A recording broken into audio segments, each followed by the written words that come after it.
What is going on, everybody? It is episode 741 of Pop Culture Crisis, and this is an episode for the boys. Boys. Exactly right there, guys. I have got two guest hosts with me today, right in front of me, filling in right in Mary's seat. What's your name, buddy? Hello, everybody. My name is Phil Labonte. I'm the lead singer of the heavy metal band All That Remains. I'm an anti-communist and a counter-revolutionary. What's going on, Raymond? Hey, guys. I am Raymond G. Stanley Jr. I am a communist and a revolutionary.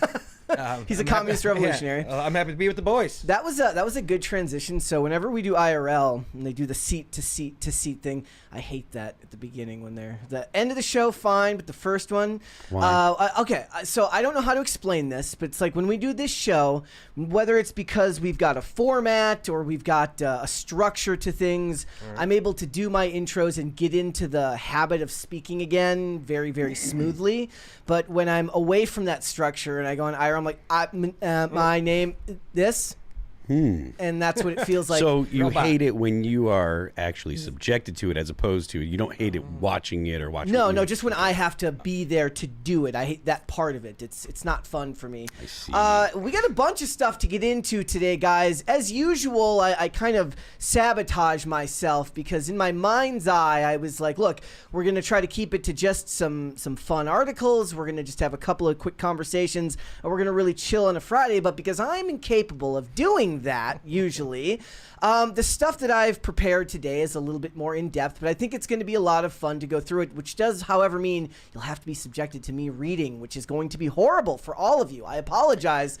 But before we get started, hit the like button. Did you just admit that you're illiterate? Yes. Not that I think you're illiterate. No, that I suck at reading out loud. Yes. Fair enough. Yeah. Fair enough. Wait, is that the same thing as illiteracy? No, it's totally different. Yeah, not being able to read well out loud is not the same thing as being able to comprehend. You're just bad at it. Illiteracy means you can't read. Okay. Right. I can read. I can't read out loud. They're different things. Ah, okay. Yeah. So you were bad like in high school and middle school when you had to read the books out loud. You know, everyone got a page to read. I mean, I don't even remember having to do that. That's so long ago, bro.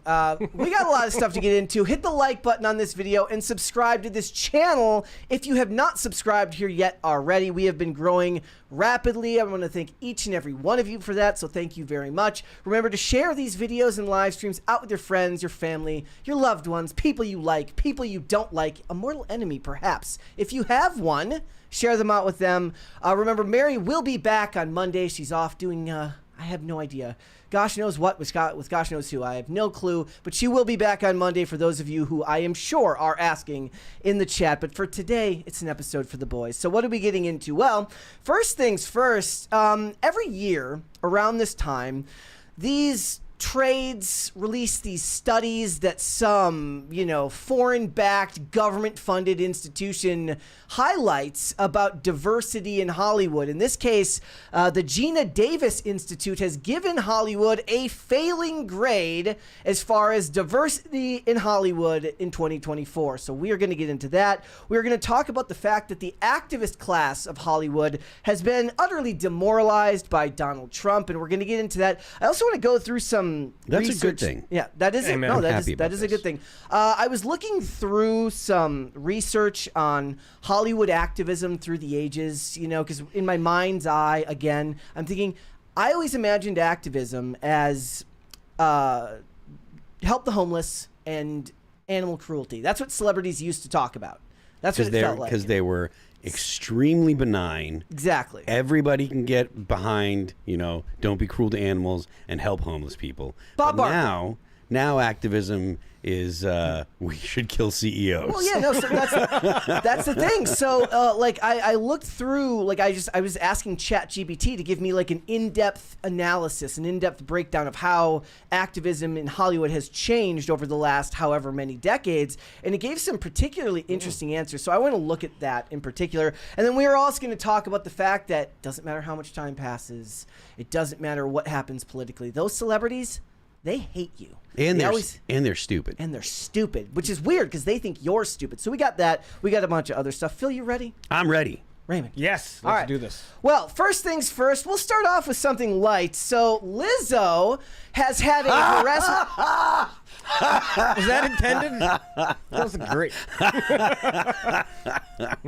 Lizzo has Good had one. a lawsuit. That's a good one. A lawsuit dismissed against her, not against her production company, but against her. So that is good news, thus proving that skinny privilege really is a thing because she seems to be getting away with it. We'll look at this here. It's from the BBC. It says, Lizzo has won a key ruling in her ongoing legal battle with a stylist who claims that she was subjected to racial and sexual harassment and a hostile work environment. We've talked about this before. We've heard about the incidents about having to go to nightclubs and strippers with bananas and all of these things. Yeah, I forgot about that. Do you guys, does that even seem all that? Look, I know that the story itself is crazy, but when you hear that stuff, you also think of like artists on the road and, you know, tour stories. Tour stories are a thing.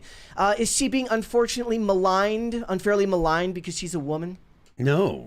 The lady's name was Asha Davis, and what they're saying is that she can't sue Lizzo individually. She can only sue Lizzo's production company. Right. That's probably it. She's working for the company, right? Yeah, exactly. It's more than likely she has an LLC, so that means that the company is the, you know, who you would go to.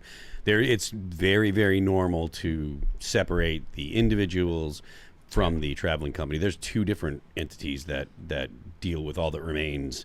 There's one, our touring company, and then we have another that's for the actual production of music and stuff like that. Yeah, this lists like a touring production company specifically. So it says a Los Angeles federal judge ruled on Monday that wardrobe assistant Asha Daniels could not sue the Grammy winner as an individual after identifying the singer's touring and payroll companies as her employers.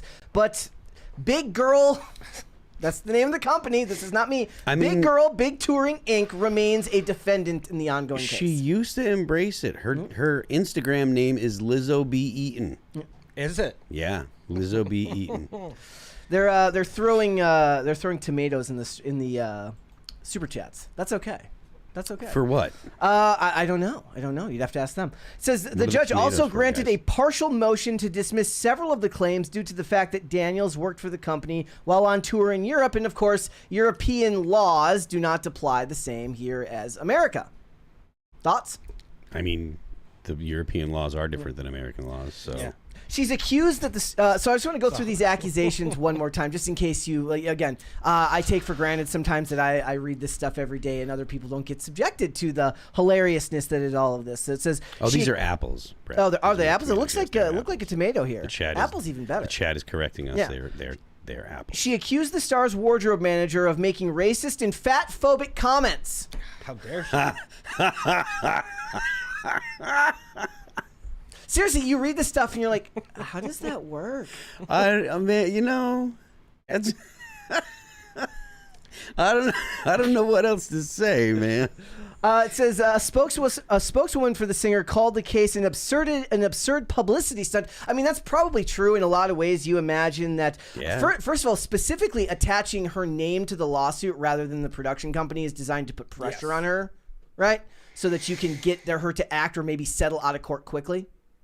Probably, yeah, I'd imagine. But yes, but at the same time, like, it is just an attempt to try to get people to pay attention to it. Because if it was, I don't know what the name of the production company was, but if it was just blah blah blah versus the production company, that would kind of keep it quiet. It says racism, sexism, fat phobia, unsafe, sexually charged work environment. It's the music industry. I was gonna say sounds awesome. Yeah. Let's go. Yeah. I mean, I don't buy it. I mean, I don't buy it. Right? Like, I just don't. I think that these are all buzzwords that you use when you're trying to, you know, imply that there was something nefarious going on. It's just the modern things that you say. Oh, you know, blah blah blah. Like, how is it racist? Like, is Lizzo, the black woman, being racist towards people? Towards what race? And I just don't buy it. In this case, no, they were saying that Lizzo was being fat phobic towards other people, which, given the fact that she herself was also quite large, actually makes no sense. I don't buy it. It's just it is my sense that this is just what you say when you're trying to slime someone personally. See, I think that she's got pretty privilege now because she's losing all the weight. She's got skinny privilege. I don't think that she's skinny or pretty. She's got skinny privilege now because she's dropped like a gazillion pounds, so she's going to get off the hook for this. How much has she actually lost? I mean, we could find the photos, but she's lost a pretty considerable amount of weight. And now the weird thing is, I was thinking about it, is you know who the biggest winner is for Ozempic is the gyms, who then get these people who have to come and pretend to work out so that it doesn't look suspicious when they're suddenly just 100 pounds lighter one day. She's lost 60 pounds, so that's good, but she was like 300 and change pounds. Yeah, and you so lose it faster when you're bigger. So yeah, you do. I mean, like, look, I'm not gonna knock anyone that goes on any kind of weight loss stuff. That's great, but I do think that we should use some restraint when saying things like attractive or hot or skinny, because these words do not apply to Lizzo.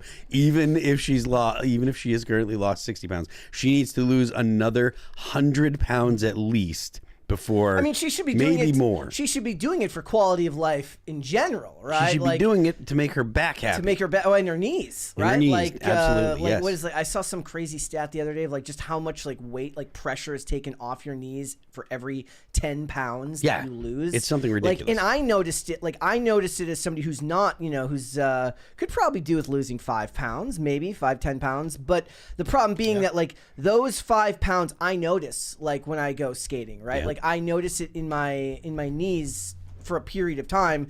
So in the summer, when it's more streamlined, I'm getting more activity. It's a lot less of a problem on my knees and my movement than when it I'm is. below 165, or I notice a significant difference between being below 165 and being above 170. Like in just that small amount. Yeah, 6, 7, 8 pounds, and I notice a difference. Yeah, because I'm on my frame, that's a decent amount of weight. And yeah, depending on height and stuff like that, and how much actual physical activity you're putting in every day, which is like just the normal walking around and getting around. All like normally, like getting in and out of a car and stuff like that, and it's not like I'm stairs. Like so the well, no, I don't notice it with stairs, but like again, it's more like when I'm trying to like get up off the ground or whatever. If an extra 7 pounds is noticeable on someone my size, the place that I would notice it would be like back when we were at the old studio, would be going up to the stairs into the upstairs PCC studio, because you're coming up like 4 flights. If you came in from the green room down there, you were going up 1, 2, 3, possibly even 4 sets of stairs, depending if you came in. Yeah, if you went through the side door, right? Yeah, it's like 20 stairs a piece. Yeah, too. and so we've had a lot of people come up there from the green room. People that are bigger, people that are smaller, and I don't think there was ever a person who came up there and was like not at least a little bit out of breath by the time they got up to the top. Yeah, I mean, look, man, I did a lot. I do a lot of cardio.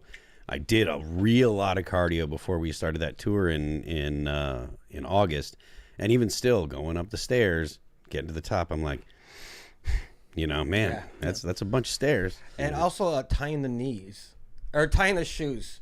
When I used to be like 30 pounds more. I'd tie my shoes and stuff like 30 that. 30 pounds? Wow. Yeah. Yeah. And I was just like, you feel like laces. You can't reach them. Yeah.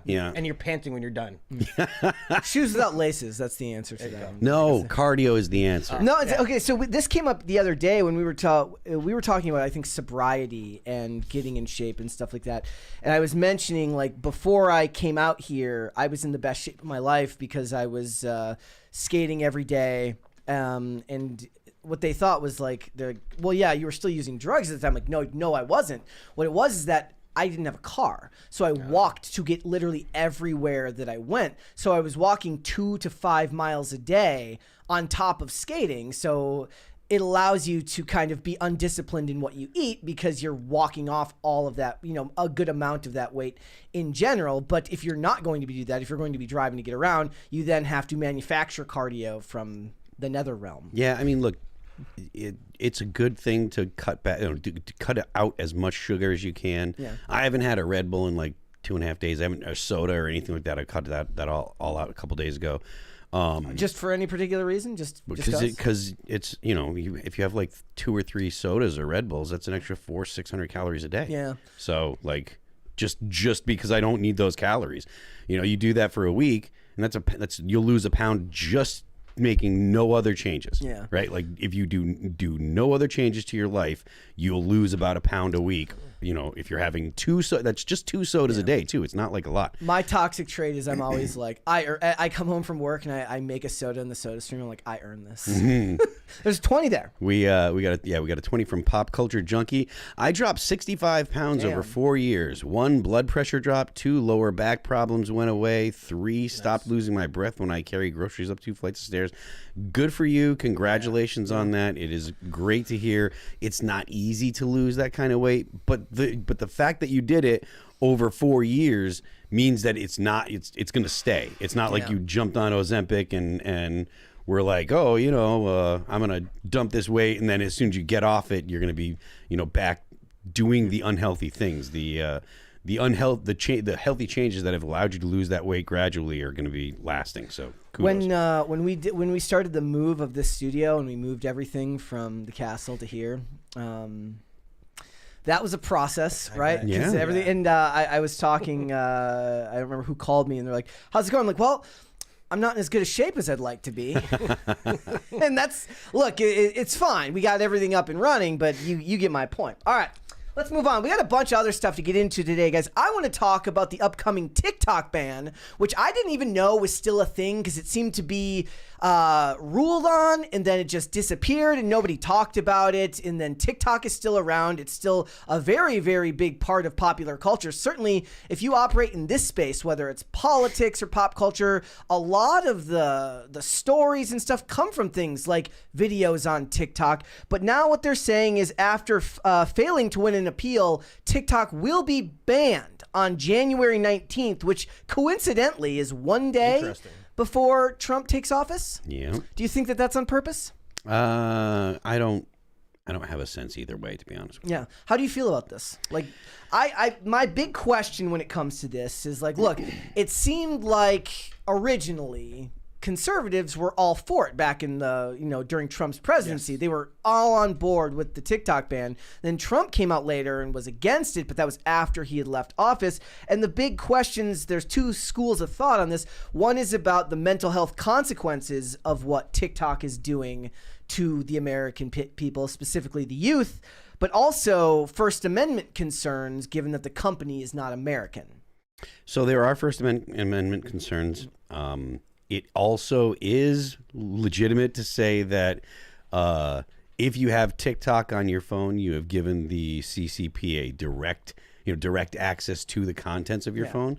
I don't think that so I don't have a strong feeling that it needs to be banned because there are multiple other platforms that are doing the same thing.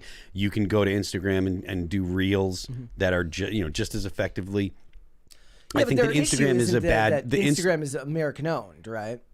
Yeah, Instagram's an American. It's owned by Meta. Now Meta's an absolute dog shit company. Yes, like they're absolutely horrible. I hate Meta.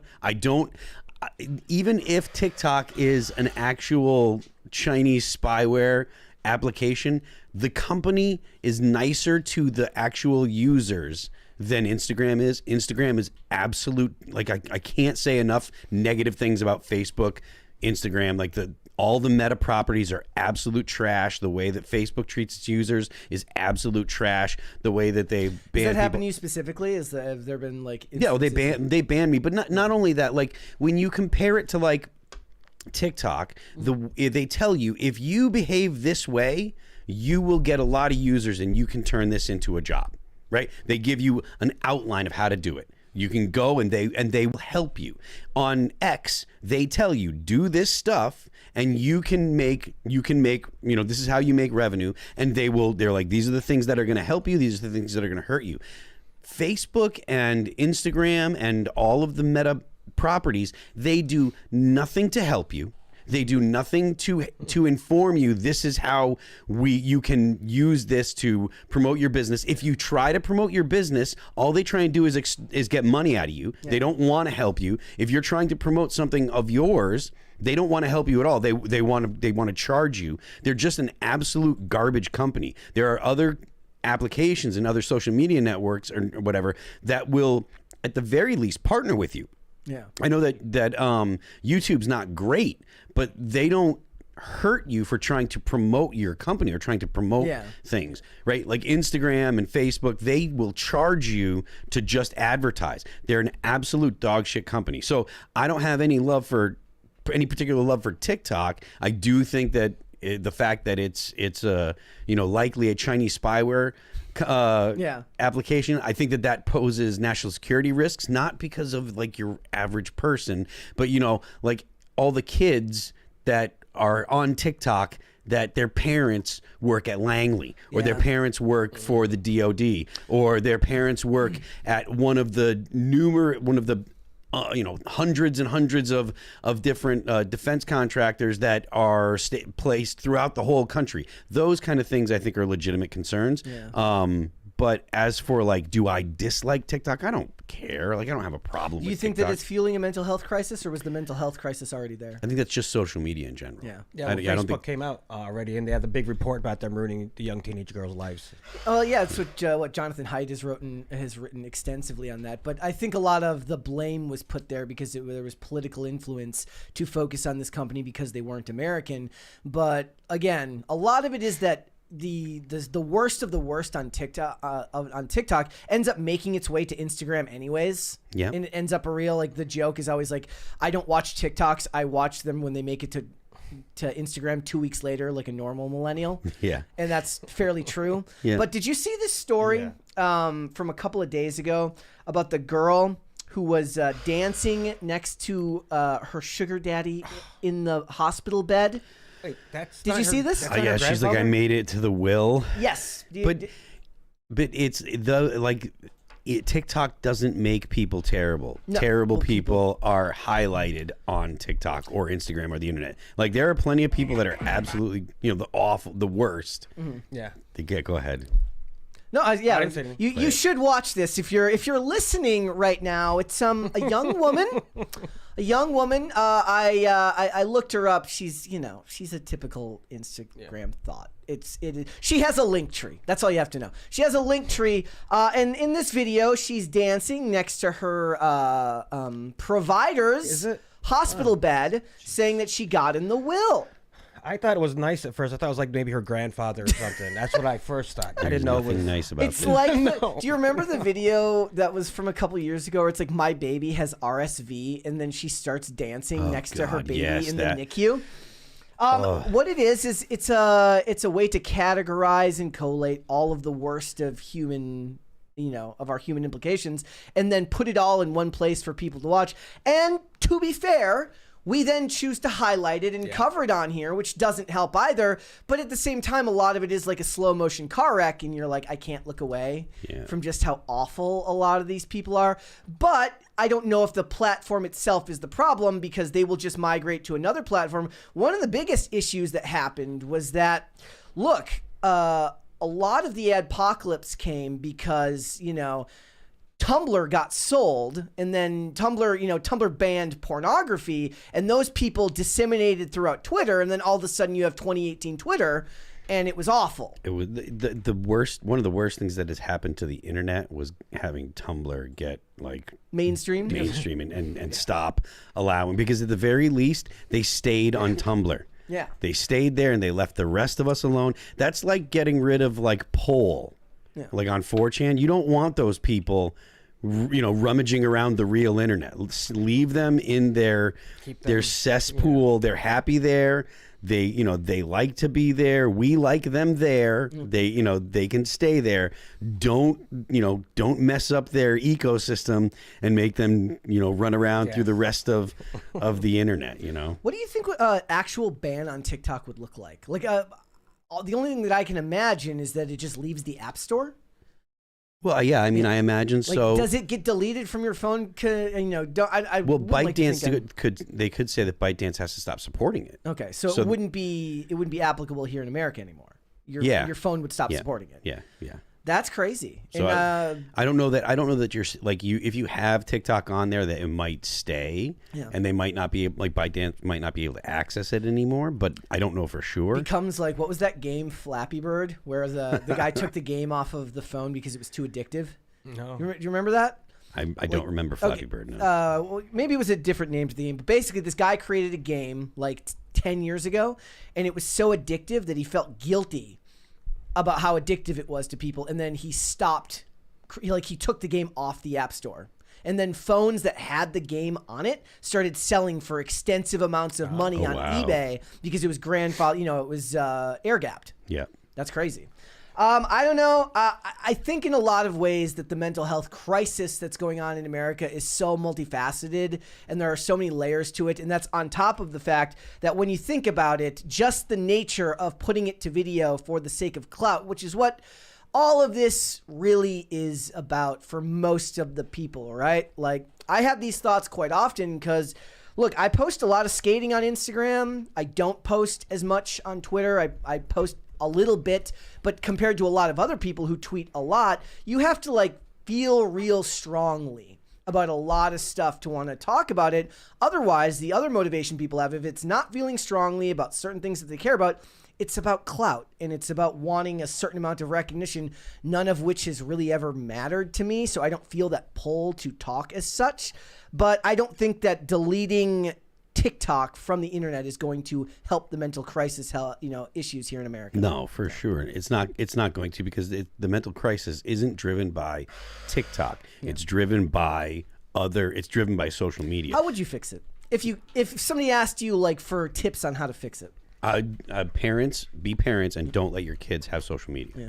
What was it, Australia saying that kids can't have social media now until they're 16? I don't know, but you definitely shouldn't let your kids have social media. Like you should be 18 years old. Yeah. Maybe 16, but I think in Australia they just banned it until the age of 16. Oh wow, good for them. Yeah.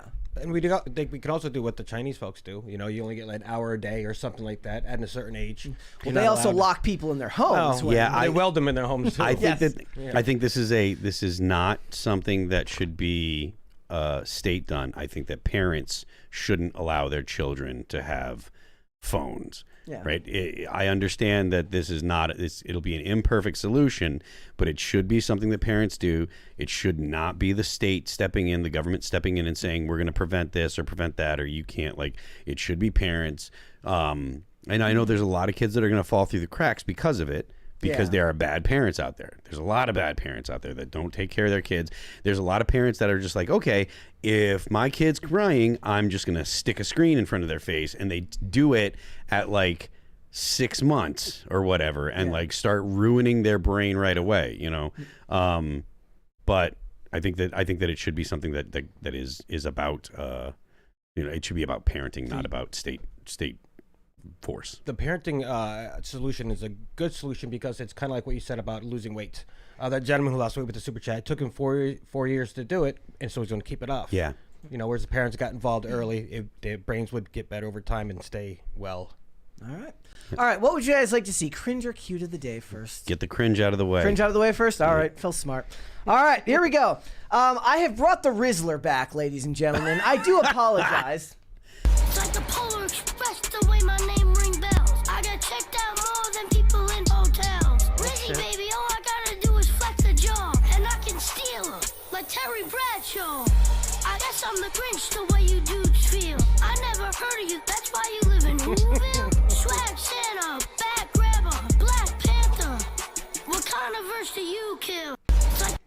I think he's too young to make Terry Bradshaw references. Personally, you didn't write that, kid. I don't believe you. Those beats are hot, though. Yes. No. Yes. He's a little young for the Terry Bradshaw references, but to be fair, most of the young artists have their music ghost written for them. So, how bad could it be, really? I hope I don't get copyrighted on that one. It could be that bad. I hope I don't get copyrighted on that one. All right. I want to give some cute of the day recognition to the wonderful pets of the viewers here on PCC. So check it out. First one's here, Capitalist Rabbit. That's the name of it. It's not a rabbit, though. It's a dog. It says, my little troublemaker, Sherman, he definitely lives up to the tank he's named after. He's had the derp face his entire life. Derp is acceptable on dogs, not on cats. Agreed. That is the rules. I don't make them. The only reason you say that is because you have a cat with a derp face. I mean, that would be an argument to the contrary. Then I would be saying supportive. cats. You're embarrassed of the cat. That's why you won't show anyone the cat the dirt. Well, it's not my cat. technically. Stepdad for the cat, I guess. Man, that is a horrible, horrible take. It's a stepdad. It's not mine. All right. That is a cute dog, though. Thank you. This one is from April. It says, more chunk of the day. He is real. Love bug is 37.5 pounds. Damn. Well, Look at that guy. And Nami is 47 pounds. This is his favorite position. Well, remember what we were saying earlier about getting to the gym? Like, we need to get the cat on some cardio, right? Like, literally, it's so big, I have to put it in widescreen to be able to see it. I love it. That cat is adorable. Maybe get it to a cat gym. That might be good. cat gym. Cat gym. Get it some cardio, lunges, all that stuff. Yeah. Let's go. All right, and we'll do one more here. All right, this one's from Spastic Fugliness, another one. Maya's having her right to chew her foot. Maya having her right to chew her foot taken away and dressing for the occasion. Not a happy day for the old pup. I think that it's for her best. It's in her best interest, though. All right, guys, remember you can submit pets, hashtag PCC Pets, tag me and the show in there when you're on Twitter, and we can do that. It's a lot of fun. I want to make sure everybody gets their pet seen. It's backed up right now. There's a lot there, but I'm trying to add. That's why we're doing 3 a day rather than 2. So, all right. May I give some advice to the fat cat? Yeah. I got my one of my kitty cats, Raymond. He eats the most. Your cat's named Raymond? One of them, yes. I didn't name him though. Junior. Yeah, his name is Raymond G. Stanley the third. I didn't name him though. Third, okay. All right. Shout out T-Bone. T-Bone named him. Okay. So he's he eats everything and he eats all the food. I'm gonna go away for a couple of days. I come back, he eats everyone's food. So I use a laser light on one side of the room. I stand in the middle and I go back and forth and I make him run for that light and he loses the weight. So Okay. good advice. Listen. So if you're gonna do that for a dog or a cat, you have to give them a treat as well. So like use the laser, but have the laser go to a treat eventually, because what happens is it's their brain, right? Yeah, because the whole like chase thing goes, but they never get the reward, and it messes with their psychology. So you have to let them get, you can mess it around, do it for a while, but every once in a while they have to get a treat as well. So Roger that. All right, let's talk about what's going on in Hollywood specifically, guys. So as you nothing good. As you know, Hollywood has a certain obsession with the idea of diversity. It's all over their ad campaigns. It's all over their films and television. It's something that we talk about extensively on this channel. Certainly just yesterday, we were talking about the fact that there is the possibility that they are going to race swap the character of Severus Snape in the upcoming Harry Potter in the upcoming Harry Potter series. But more to the point, what they do every couple of years, guys, is they release these studies that are always funded by these, dare I say, shadowy organizations with hardly benevolent causes, right? And what they're doing here is they're giving Hollywood a scaled grade on how they're doing when it comes to diversity, meaning that you have to live up to their expectations as to what their numbers should be for diverse characters and roles in Hollywood. This one here, it says, and I'm not trying to be mean. This is how they phrased it.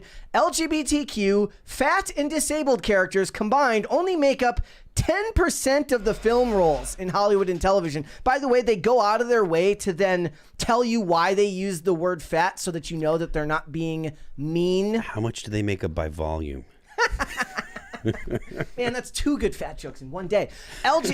We apologize, guys. LGBTQ plus fat and disabled characters combined only make up a total of 10% of the 100 highest grossing films, according to a new study shared on Tuesday by the Gina Davis Institute. Well, some spy. It's literally called the Gina Davis Institute. She was very fit, wasn't she? Well, there you have it. Well, not when they make the biopic, then they're going to make her body positive. No. The Institute's 2024 GDI film study titled Charting Progress in Film Diversity examines children's and family programming to, quote, better understand the influence of media on young audiences who are most vulnerable to media effects. Well, I would say that maybe they should apply that same thing to TikTok, like we were talking about earlier. Maybe we'd actually make a difference here. I think they should. It says, our goal is to drive industry change for providing creators with the data and insights they need to improve how gender, race, LGBTQIA plus identity, disability, body size, and age are presented on screen.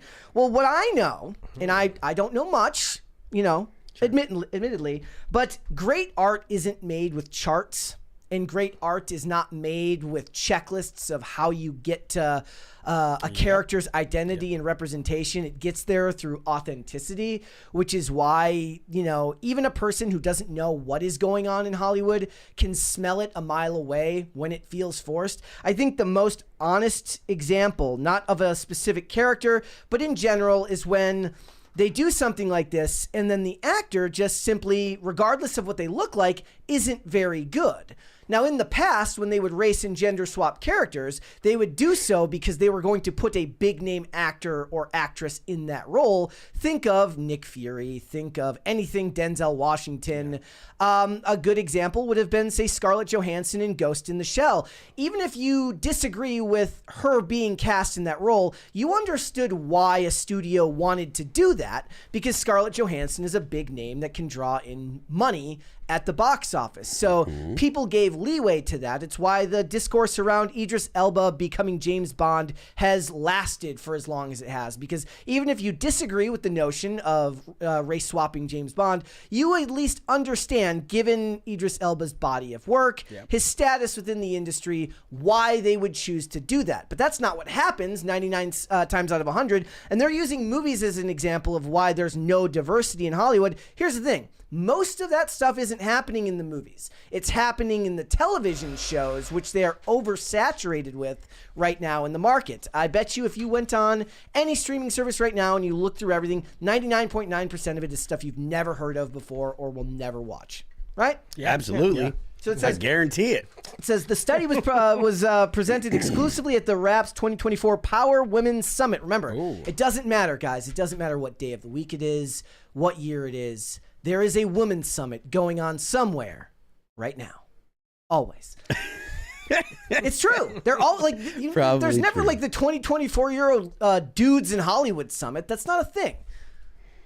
That's true. That's true. Okay. So it says looking to films that were rated PG or PG-13, were made for $10 million or more, were English language, and were made for theatrical or streaming release. The study finds that LGBTQ plus characters accounted for 1.5% of film roles, disabled characters accounted for 2% of film roles, and fat characters for 6.5% of film roles. Well, of course, that number is bigger. I want to know the volume. Additionally, female characters make up 37.8% of screen roles, and non-white characters make up 40.5%. The study additionally found that characters that are 50 years and older are an underrepresented group, making up just 18.7%. Well, Michelle Yeoh is getting all the work these days, so color me shocked. I don't know if I believe that here, but they say they want to drive change, and they had to apologize for using the word fat, and I'm not even kidding you. If you read in this article, it says here it is. In regards to the study using the word fat, I'm going to put this on screen so you know that I'm being serious. It says, in regards to using the word fat, the study clarified that it used as a value-neutral descriptor in order to differentiate from obese or overweight, as those terms are rooted in medical practices that often reinforce stigma and bias against larger bodies. Well, Ozempic tells me that bias is running wild in Hollywood and they don't actually want to be that size. But do you guys think that there is a way that they can... Look, I don't think that this is going to matter anyways. I think that there's been a cultural shift the last couple of years, and Hollywood realizes now that if they're going to start making money again, they at least have to try and hide the message better than they've been doing for the last 10 years. Do you think that there's any way in which you can try to implement something like this, meaning a checklist of, you need this percentage of this and this percentage of this? Is there any way in that works where the audience doesn't smell it from a mile away? I personally don't think so, because now, like, everyone's, hyper-focused. Everyone's woke radar is up. They're just like, because now people are seeing woke when it's not woke. Yeah, right? They're like, oh, that's woke, blah, blah, blah. I never use that word anyways, because here's the thing. I try to approach every single topic like this thinking of like what their questions are going to be for me. Like what are their questions going to be for me about my methodology when I'm complaining about something? And I try to not use the word woke, because most of the time you could ask 10 different people and get 10 different definitions for I'm what that means. I'm not particularly like happy about the word woke. Yeah. There we Crisis Party. Thank you, guys. And though I missed a 20 from Alejandro Reyes. $20 with no message. Thank you.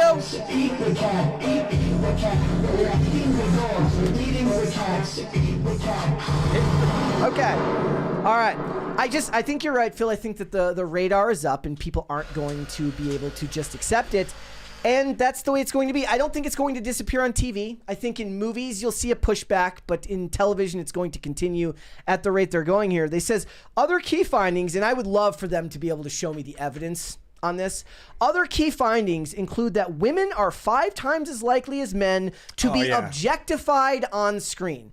Good. I don't know where they're getting that information from, but I'm seeing a lot of look, they made the big deal about Chris Hemsworth. He gets like stripped naked in the last Thor movie and basically humiliated. Look, I'm not seeing a lot of that when it comes to women in Hollywood. Maybe if we're talking horror movies, I suppose, or something like Subservience with Megan Fox this year, which is very, very focused on physical form. But that doesn't seem to be my experience when you go to the big budget blockbuster films. If anything, it seems that they go out of their way to make sure that women are as sexless as the men.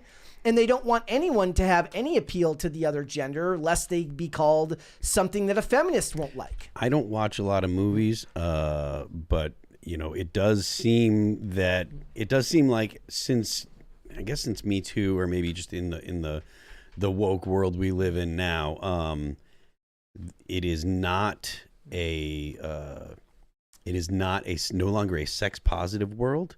Yes, it is a very sex negative world. You know, and that you see in the way that that film and TV is presented, and mid the stories and 2000s stuff. was like the height of sex positive Hollywood. Probably, yeah. Like mid 2000s was, right? Yeah. But now what they've done, look, we just covered the story yesterday about Girls Gone Wild being exposed.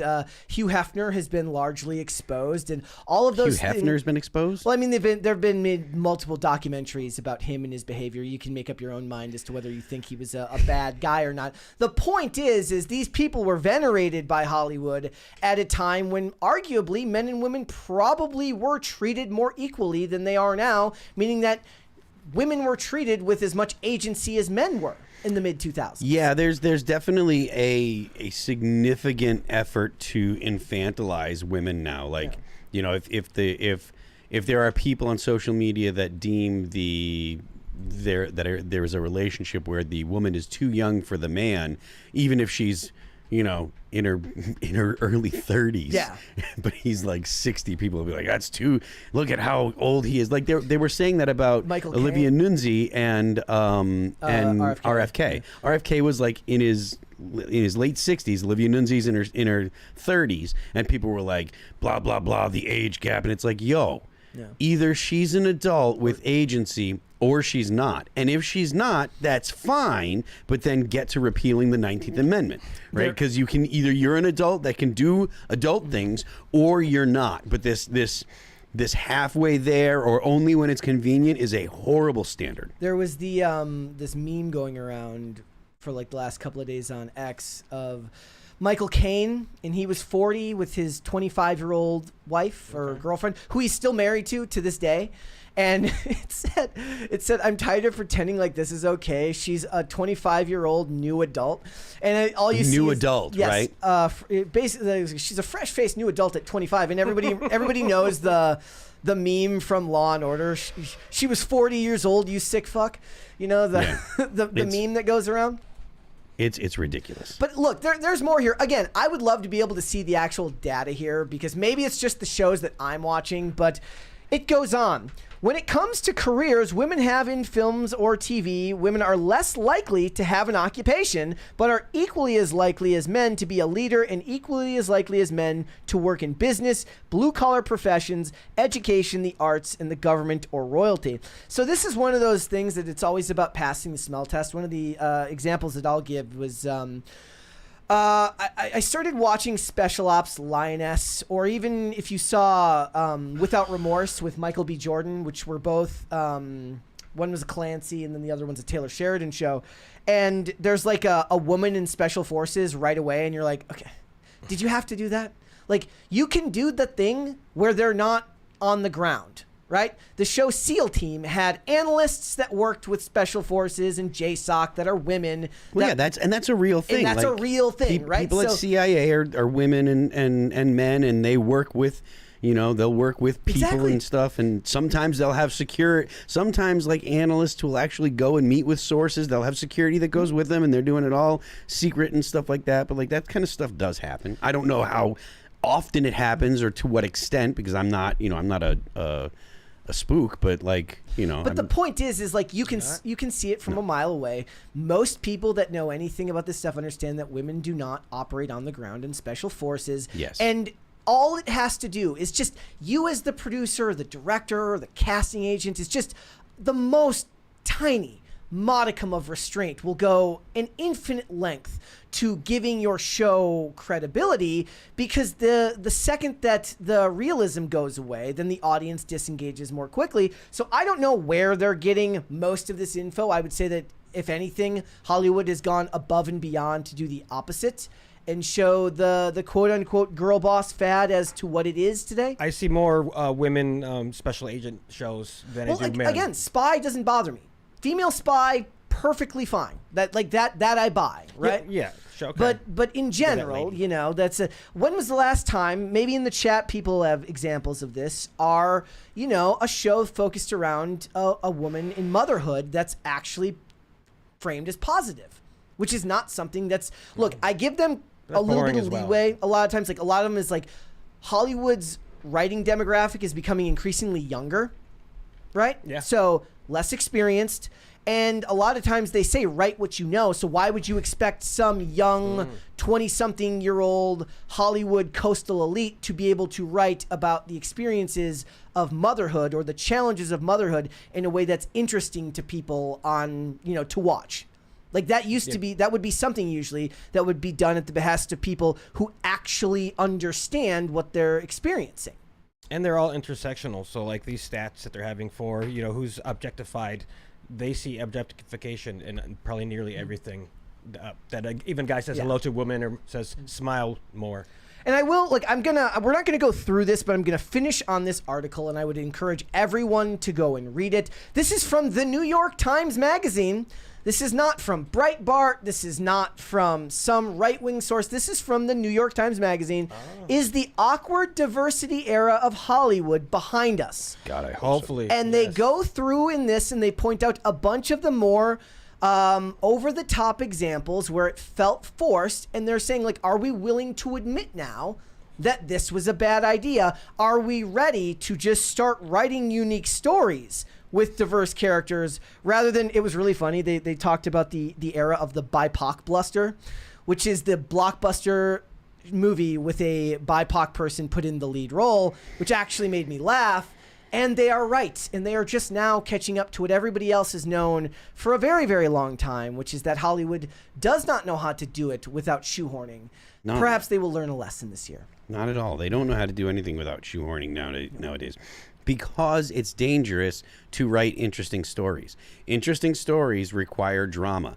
To have drama in stories, you oftentimes have to have people that are less than good. You have to have people that are imperfect. You have to have people that get hurt. You have to have people that have, real life dramatic things happen in their lives or in the story, and those things trigger some people. I gave that example yesterday where I was watching this show called Wild Cards, and they have this female thief who I thought through the entirety of the first episode was written almost flawlessly until the very end, when you find out that she has some social justice reasoning for committing the crimes that she's committing, which, by the writer's point, is supposed to absolve her of responsibility for her actions, whereas characters in the past, like, say, a Neil Caffrey on White Collar, was just a criminal and had layers to him. He was a very suave person, he was a criminal, and he dreamt of leaving that world, but was always pulled back into it by his worst impulses. And that's interesting, that's layered,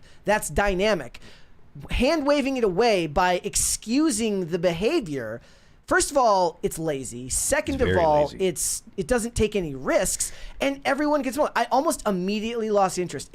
The show kept me, and I kept watching. I think I got through episode 8 because I felt that it was the right tone for me. I enjoyed the light tone of the show, but all of the excitement that I had up until that point was almost evaporated by their desire to take the safe route and explain away why this character was acting the way they were acting.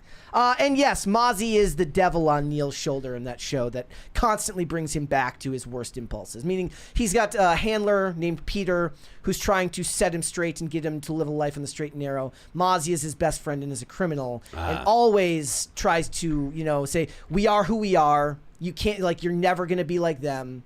That was great. That was layered. That was fantastic. R.I.P. Willie Garson. It's very sad. All right. A great part of this. Are you going to still read the article or you move on to something else? No, go ahead.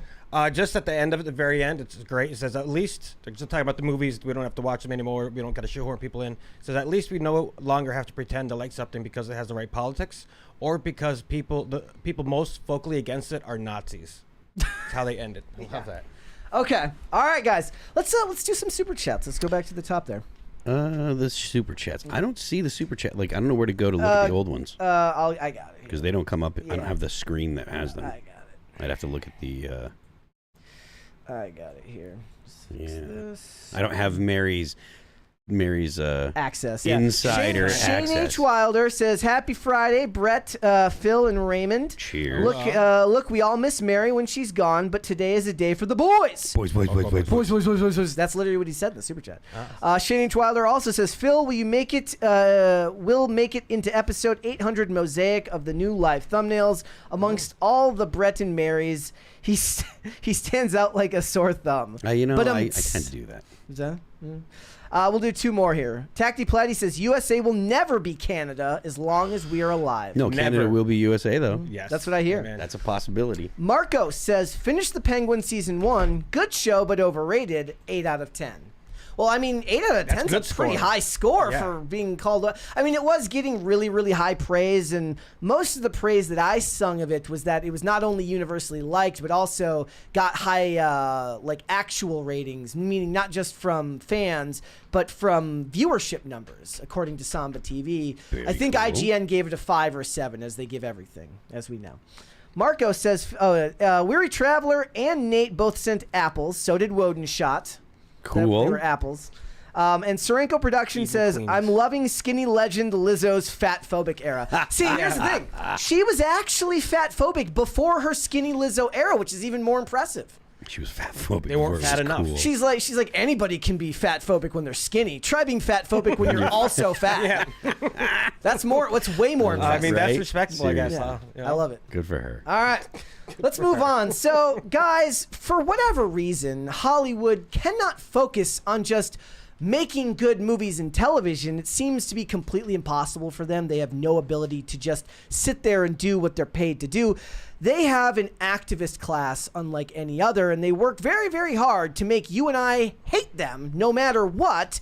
And they try to influence elections by telling you who to vote for. As we saw this year, it failed miserably. But what we've learned, there was this great article from The Hollywood Reporter that Breitbart then went and covered, which is that the activist class in Hollywood has been absolutely demoralized by Donald Trump and Donald Trump's victory in the 2024 election. And what it goes on to focus on is they're not going to be wearing pink pussy hats on the road and protesting. What they're going to be doing is they're going to be focusing not on the macro scale, but on the micro scale, which is local elections and down ballot candidates. And then I'm over here thinking why do they have to do that at all? Just hear me out. What if you just went to work and did your job and then went home? Why would That'd be great. But apparently that's not the case. What they want to focus on, tell me if you're shocked by this, abortion and climate change. Shocked? Does anybody find that shocking? Not even a little bit. So exhausting is what it is. This is what first of all, this is literally from the Hollywood Reporter. It says, leave your pussy hats at home. Well, you should have done that from the beginning. You shouldn't have Ladies and gentlemen, you shouldn't have it to begin with. It says, instead, Hollywood elites are reportedly refocusing on efforts on local and down ballot candidates. I do think that the approach will be much more micro than macro this time around. The chief engagement officer of the industry law firm Johnson, Shapiro, Sluitt & Cole told the outlet. Says, we'll see more of a focus on state and local levels. The fight to protect abortion is a good case study. You're seeing states ratifying abortion at the state level. Oddly enough, then most of the small government people are like, great, that's what you should be doing from the beginning. Like that, we love that. We love that idea. Even if, I mean, the people who are super against abortion won't. But your average, everyday small government person, libertarians are like, fantastic, do that. Mm-hmm. It's absolutely ridiculous. Back in 2017, they're talking about, everyone taking to the streets and ruining Hollywood with pink pussy hats and then making movies like Ghostbusters 2016. And what is it that you guys think motivates actors to latch on to such political causes? And this is what I thought was funny. It's always now in 2024, abortion and climate change. Those two specifically. Now, abortion, I actually understand from their level. I think it's evil. But the point is they go on stage at award shows and they say, I wouldn't be here because I had to get an abortion at one point. They said, I wouldn't have had my career if I didn't kill my baby. That's what they're saying. Not to be crude. That's what they're saying. They go up on stage at the Oscars and they think that they have that right, which of course, to a person who's politically uninitiated sounds like, oh, they were able to succeed because of their right to choose. But what we really understand is that, sure. Go ahead.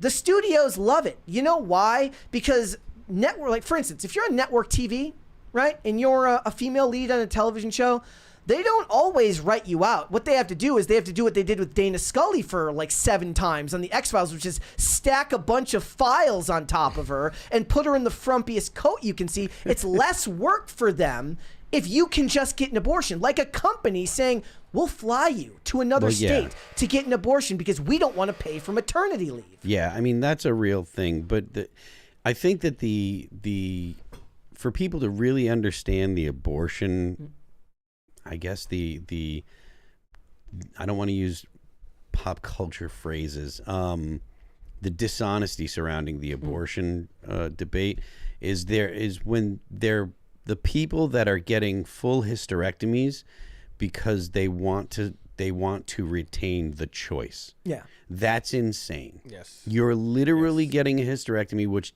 bars you from ever having a choice again. And you're doing it so that, and you're articulating to people that it's so that way you can have the choice. The left, the arguments coming from the left, the language they use is totally disassociated from what they mean nowadays, or at least it's become glaringly obvious to the average not politically initiated person that the language they use is totally disassociated from the realities that they're talking about. And I think that the average, viewer wouldn't care if it wasn't seeping into the actual entertainment, right? Look, I loved, what was it? The Day After Tomorrow, which is literally a climate propaganda movie of the most insane degree back in 2002 or something like that. I think I guessed the year on the show once and I got it wrong and I was like, for shame. For shame. Whatever. I love that movie. But it says, I'm just going to pull this up from the Hollywood Reporter article. It says, climate change and reproductive rights and immigration will likely be the top concerns for left-leaning industry activists set moving forward. Climate change, reproductive rights, and what? Immigration. Immigration. Yeah. Okay. It says, a couple of Hollywood-backed organizations focused on climate solutions emphasize that a regional approach may be increasingly important in the next 4 years. Again, why? Why can't you just make movies? I know I sound like a broken record here, but why can't you just make movies? If you want to do this as an actor in your free time, I guess that's a big part of it is social media, but they're talking about forming PACs. Jane Fonda's Climate PAC. I don't get it. I don't get what it is about the average Hollywood actor. I think a lot of it is guilt. I think a lot of it is the fact that when you make your money the way that they do in a profession that the average person, for as much as we love movies and television, people, the second they say an opinion that you don't like, people denigrate actors and say you're a professional liar, you're a professional pretender. There's a $20 from Carnell. Yep. I reject the premise that The Penguin is overrated. Whether it was the audience response to the finale, the show was consistent. Whether it was the audience response to the finale, The show was consistent in delivering what people wanted out of storytelling. I'll take it out of the slop fest that was 2024. Yeah, and look, Ditto. a lot of times you can mark the success of something by how many memes are made about it, and the amount of memes that were made about it, about the finale, were incredible. So it was great. So a couple of Hollywood-backed organizations focused on climate solutions emphasize that a regional approach may be increasingly important in the next 4 years. Climate advocates can surmise that any action to increase community resilience to climate disasters or build more renewable energy infrastructure is absolutely going to fall to the states, to cities, to civil society, to industry leaders, religious organizations, nonprofit organizations, and to everyday people, argues Sarah Shanley Hope, the managing director of narrative strategies at the Solutions Project, which was co-founded by Mark Ruffalo. Look at that name. Go to work. If Mark Ruffalo's involved, you know that it's Yes. ridiculous. I can't with these people. So I was just curious. So I also saw that one of the things I found interesting is like the big industry leaders, maybe not necessarily just entertainment, but you could call Jeff Bezos entertainment. They're kind of on board now for Trump. They're like, look, he seems calmer this time. That's what he's saying. He seems calmer this time. And they're looking to work with him. So is David Zaslav, because they want to be able to expand their businesses, right? Yep. Hollywood is an extremely pro-capitalist industry, which has extremely communist underpinnings, which means it's always at ends. The creatives are always at odds with the people that hold the purse strings to the industry, which I find to be the most fascinating part about that. But beyond that, I was just curious as to the history of Hollywood and activism. And I was just asking ChatGPT about the history of it. And it goes through from the 70s by decade as to what the differences were from decade to decade to decade. Because as we know, big disasters happen. Crazy things happen in every decade. Anti-war used to be a big part of it in past decades. So how has it changed? In the 70s they say in the 1970s was the founding of modern activism in Hollywood. Keep in mind, in the 1970s, there was a massive number of actual bombings inside the United States. Left-wing terrorism was incredible, was out of hand, and it looks like we are going in that direction again. With the George Floyd riots, with the two attempts on Donald Trump's life, with the CEO that was killed. These are all left-wing attacks. These are all left-wing terrorist attacks. Well, what you learn here as you go through this list is it becomes less wide, it becomes less overt, it becomes more personal and more identity focused as every decade progresses. So it says, in the 1970s was the founding of modern activism, civil rights, anti-Vietnam War protests, and environmentalism. Key figures, Jane Fonda, there's that name again. They weren't even connected in the article I was reading before. Anti-Vietnam War, Muhammad Ali, civil rights, and anti-war. And they say the methods were used were public appearances, speeches, and interviews. Well, the big change to that today is social media, right? Yeah. So in the 80s, it was mainstream integration, anti-apartheid, famine relief, and global health crises. Look, again, worldwide, not as focused on America. And again, public appearances and things like that are the way you got the word out. The 90s was the beginning of globalization and identity politics. So we love the 90s, we speak very highly of the 90s here. And I think everybody who lived through it, I posted a commercial last night from like the early 90s, a Cheerios Christmas commercial that I guarantee you if you go watch right now will hit you in the feels very, very hard.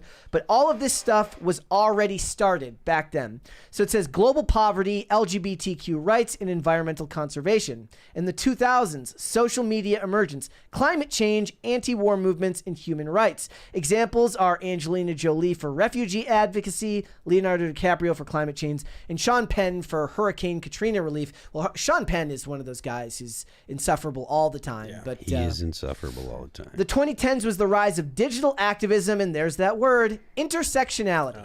Yeah. And that's where you get to the point where we are now. And why I say that is because Hollywood, still made up largely of the most successful people being successful white people, means a lot of lashing yourself and prostrating yourself before others to say, I'm sorry for my success and my skin color. Yeah. And I think that the fact that there are so many people that are so successful and they're so repentant about it speaks to the fact that society doesn't hasn't been teaching people to have pride in themselves and to believe that winning is good and stuff. So there's a $19 chat from Nate, $20 chat from Nate. Please read chat from my name is Giovanni Giorgio. I don't see the chat. Yeah, I can't see it. I don't see it. But I just thought, like, so these were the key trends over time. Increased personalization, got it right that time. Activism is now a part of many celebrities' personal brands. Stop that. Seriously, stop that. If you want to be a celebrity, you can do it without activism. I know a lot of the industries will say otherwise because they're now expected of you, which is sad.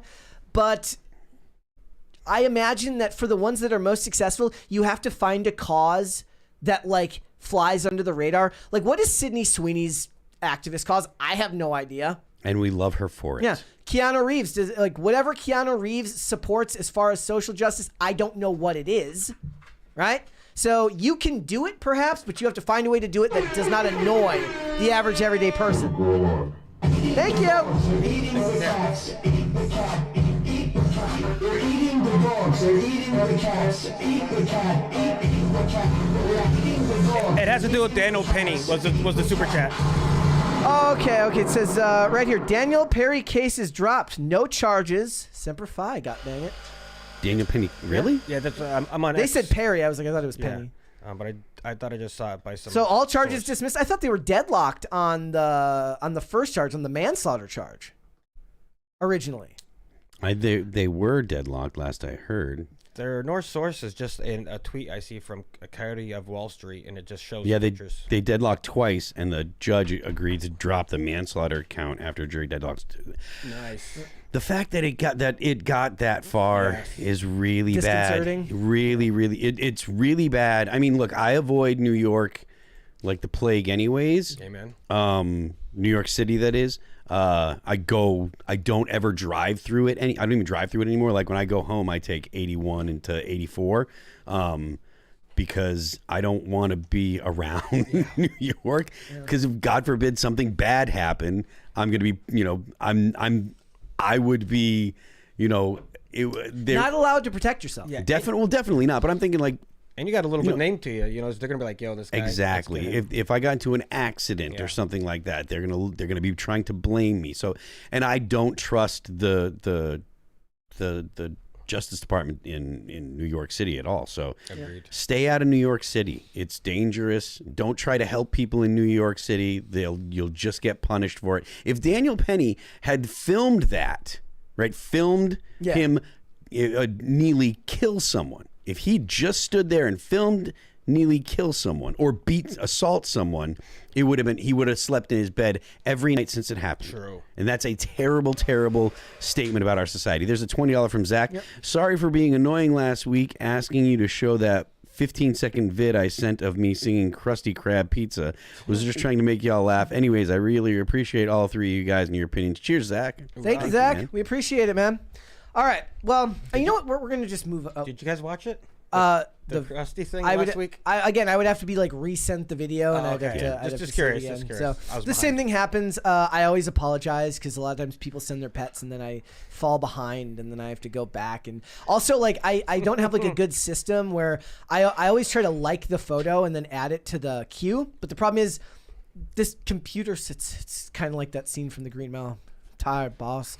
This computer's getting older, so I can't have like 10,000 tabs open. Little do you guys know, like a lot of times during the show, the internet will Brave will like reset, and I'll have to reload it and hope to God that it doesn't kill the stream. We don't want to start the whole 118 never forget all over again, and so I don't try to open all of the pets in order now, which I used to have like 30 tabs. So I try to avoid it now. But I need to find a better like process for going back and making sure I don't miss any. Shane H. Wilder with a $20 super chat. I just went to watch the show or movie to be entertained. There has been activism in film from the beginning, but it wasn't force-fed. Citizen Kane was bashing Hearst and the yellow journalism, justifiably so, but it wasn't annoying. That's true. You can make a statement, but I think the fact that it's a universal message coming out of Hollywood, there's no variation from one from one production to the next, they're all the same message. They're all doing the same thing. I think it's the homogeneity that causes people to notice so much. And also, again, I do think that the fact that you can't show someone struggling, you can't show someone get hurt, you can't show someone or the wrong people hurt. You want to have these heroes, right? It's certain groups that have to be the heroes.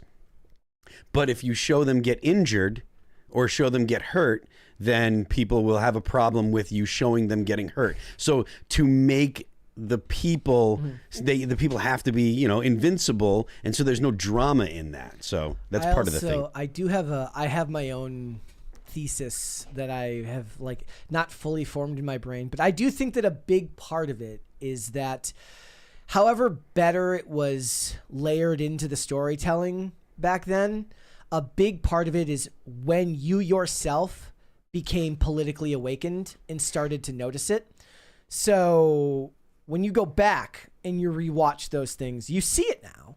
You see those things. For instance, I'll give you an example. One of the things that I love the show Elementary, which was Johnny Lee Miller and Lucy Liu.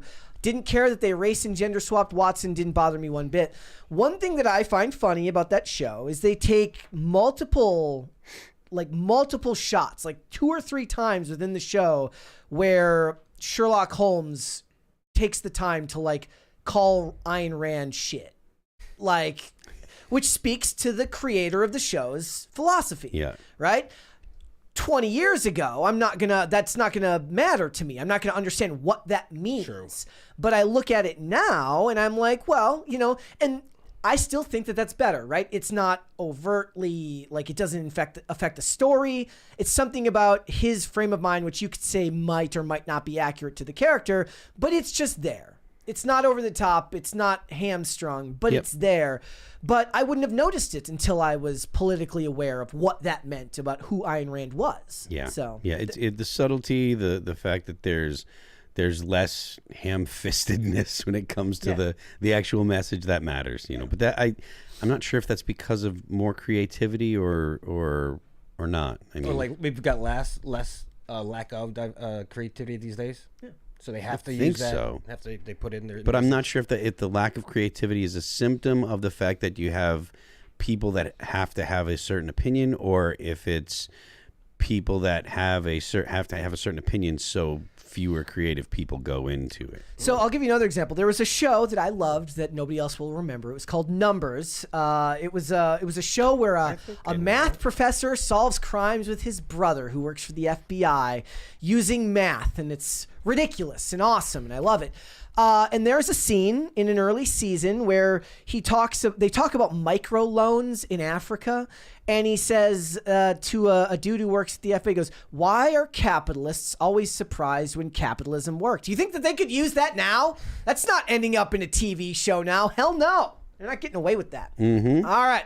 Let's move on. We got more stuff to get into today, guys. So we talked about Hollywood activism. We talked about everything to do with diversity quotas in Hollywood. But what it comes down to at the end for a lot of people, it's not necessarily even about the entertainment. A lot of times they just don't like what these actors have to say, because at the end of the day, a lot of these actors just hate you. And they hate me, and they hate anyone who sees the world differently than you. And 2 of those examples were last week, which I decided to save to today because I felt that it fit the theme very well.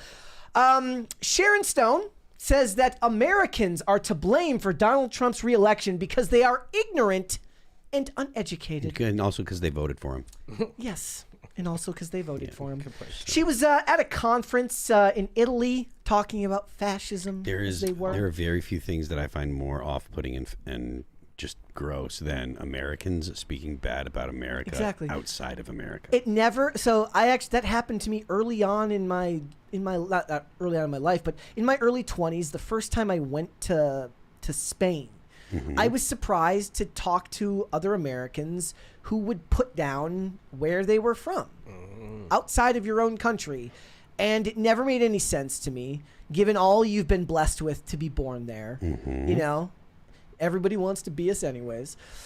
It never made sense to me. It's true. It always seemed weird to me. So this is her speaking. She says, you know, Italy has seen fascism, she said, according to The Guardian. Italy has seen these things, you know. You understand what happens. You have seen this before. My country is in adolescence. Adolescence is very arrogant. Adolescence thinks it knows everything. Adolescence is naive and ignorant and arrogant. Well, you've said that word now 5 times. What are you, me? Like, don't screw this up. I'm the one who gets to screw things up, Sharon. So Americans who don't travel, who don't own a passport, who 80% don't own a passport, who are uneducated, see, like me, are in their extraordinary naivete. What I would say is that the only way that we can help with these issues is to help each other. So she tries to, like, Hollywood used to be great at, like, the big scale, like, we all need to come together and help one another. You were, like, this close, lady. You were this close to that, but they can't. They can't stop without taking a dig at the pores. At the Yeah. That's a really good point. The MAGA people, the MAGA people are no longer the rich, wealthy, you know, business owners or whatever. The MAGA people are the poor people from Appalachia. They're a significant amount of the lower income in the U.S. Yep. And the people that have been voting Democrat for the past 15, 20 years, they're all the wealthy. They're all the extreme, you know, the business owners that have that want favors from government or something like that. They're all the people that have money. The roles have reversed. The party of big money is no longer the Republicans. They deny Democrats. that too. Like of course they do. The left denies that, despite the fact that any and all examples of like where the donations are going speak to that. Oh, and they'll say, well, you know, Elon Musk is pro blah blah blah. Even and ignore the fact that he was a Democrat up until 5 or so years ago, maybe even less, maybe 3 years ago. There's so much more to this for a lot of them. It's a certain amount of arrogance that I find particularly shocking, given the fact that more than a lot of industries, look, there are jobs, like say government jobs, right? You're kind of safe no matter what. There's nothing so permanent as a temporary government program, but Hollywood is part of an industry where the whole point is to appeal to a mass audience to sell your product. We have conversations all the time on this show about the merit of corporate art and what it means to be an artist when the whole point is to make your money back and then some, because they spend $200, $300 on these movies, right? At what point does it cease to be art and have to be a capitalist endeavor that they need to reimburse themselves on so they can actually turn a profit and hopefully stay in business?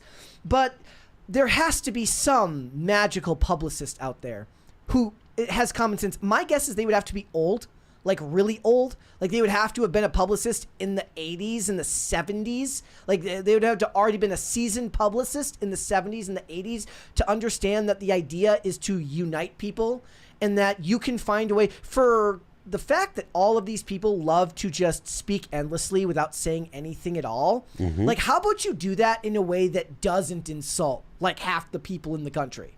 Because it's not just Sharon Stone. Of course, Alec Baldwin decided to take a shot at this as well.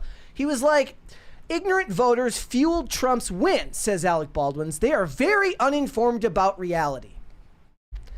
Yes. I know if you shoot someone with a gun, you should go to jail for that. Well, that's the thing.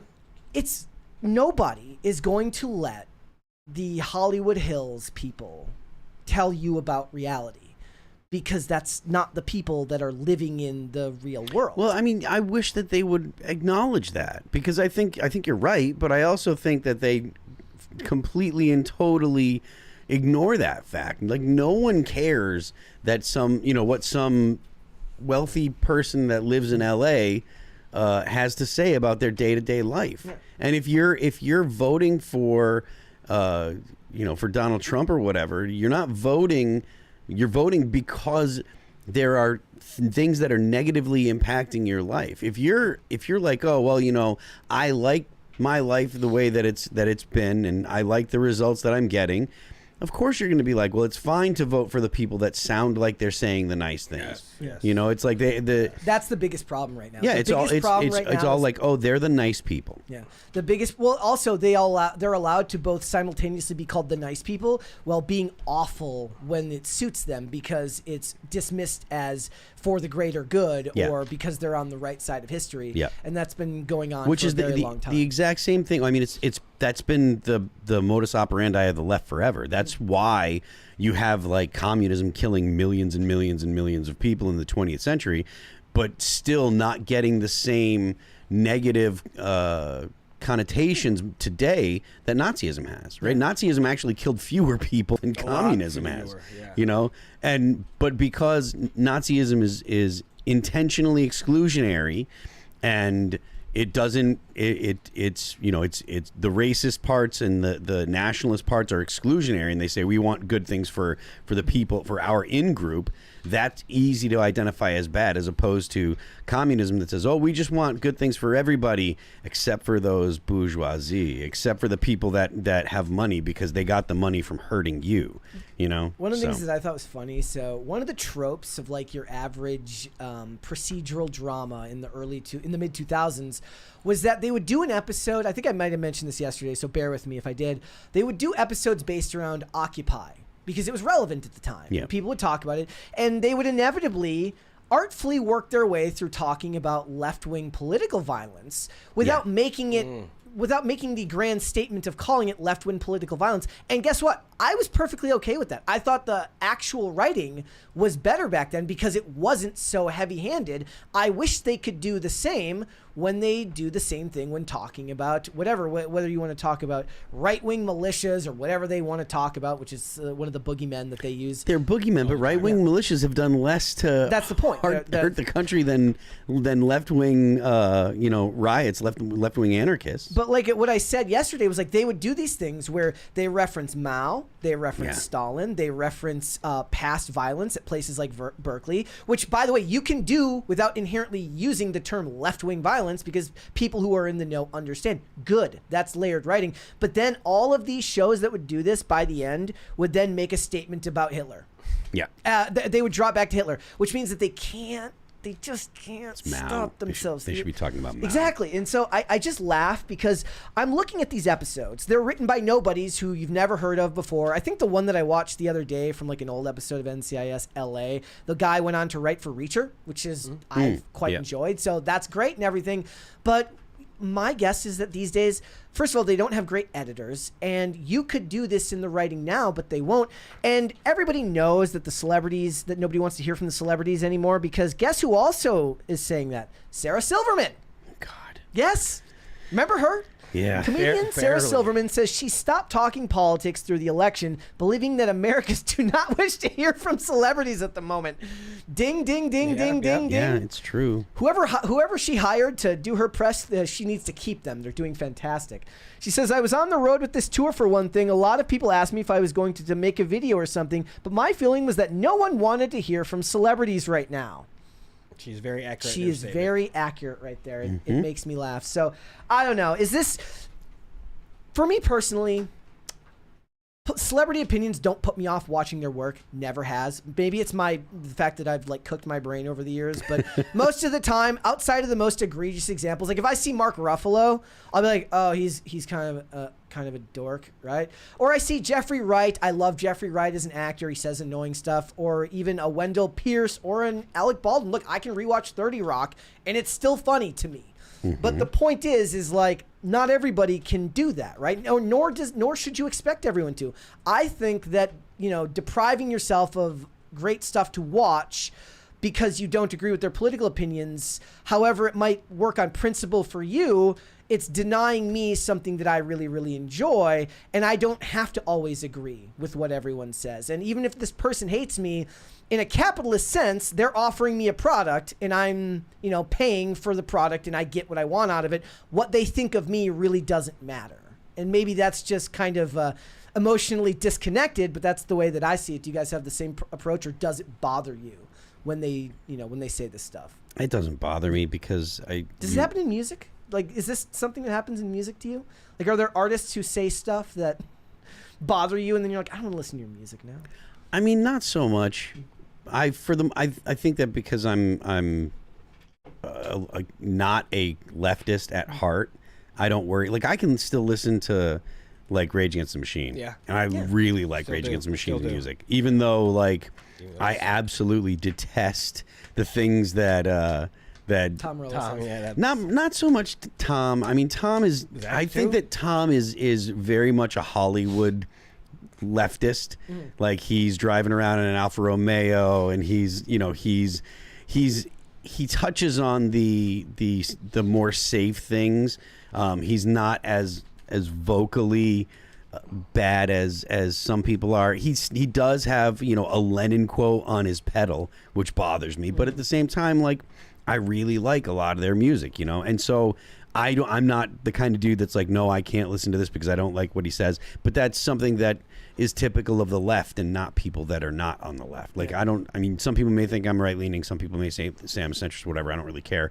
But I know that I'm not a leftist.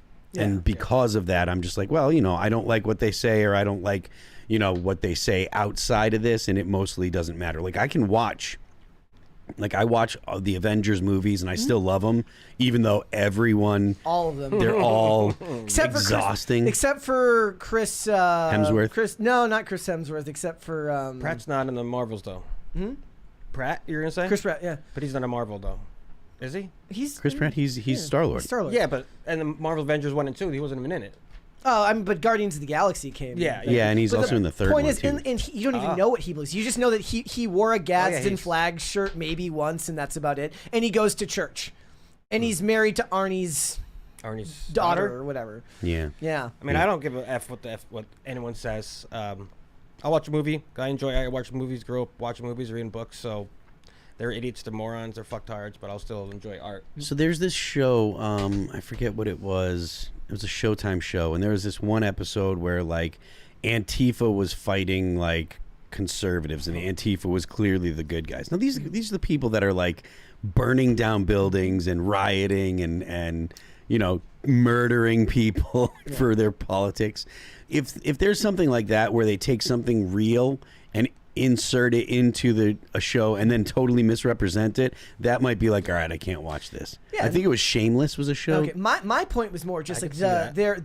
their personal beliefs. Does it put you off watching their stuff if the stuff you're watching has nothing to do with that? Not particularly. Yeah, like it's a good if statement. it doesn't get into the show, I don't really mind. Yeah, I started rewatching Jack Ryan recently, the show. I love the movies. Go rewatch all the movies if you want to watch great old spy stuff. But the show with John Krasinski and Wendell Pierce, is one of those that's just one of my favorite actors working, but tends to be particularly annoying on Twitter. And guess what? That's fine. That's fine. But here's the thing: pragmatically, I know that that's true for me.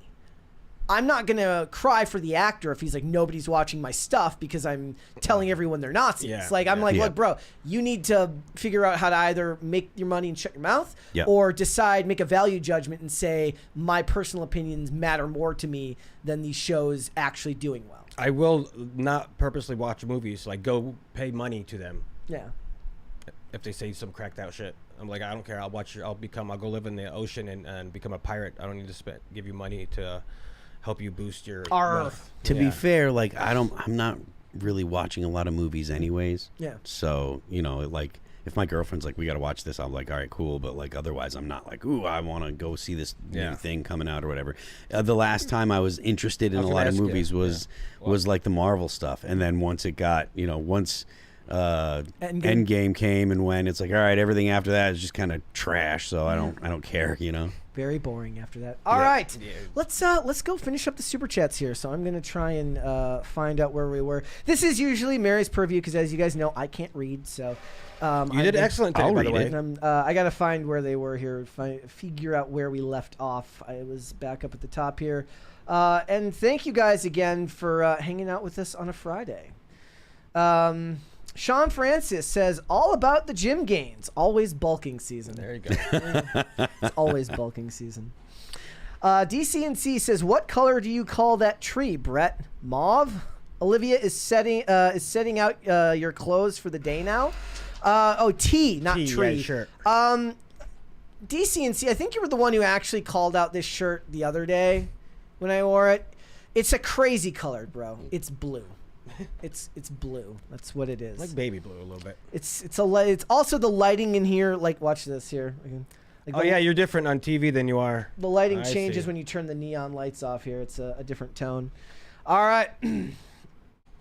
Says Pop Culture Junkie says, Phil, you are so right. After putting all that work into losing that weight, I am going to put myself through that again? Hell no. That makes perfect sense. I mean, that's the whole point, right? When you don't take the shortcut, it sticks better. Yes. It sticks better. Yeah. Joe T says, hey guys, FYI, 2 shots of espresso is dope, yo. I agree.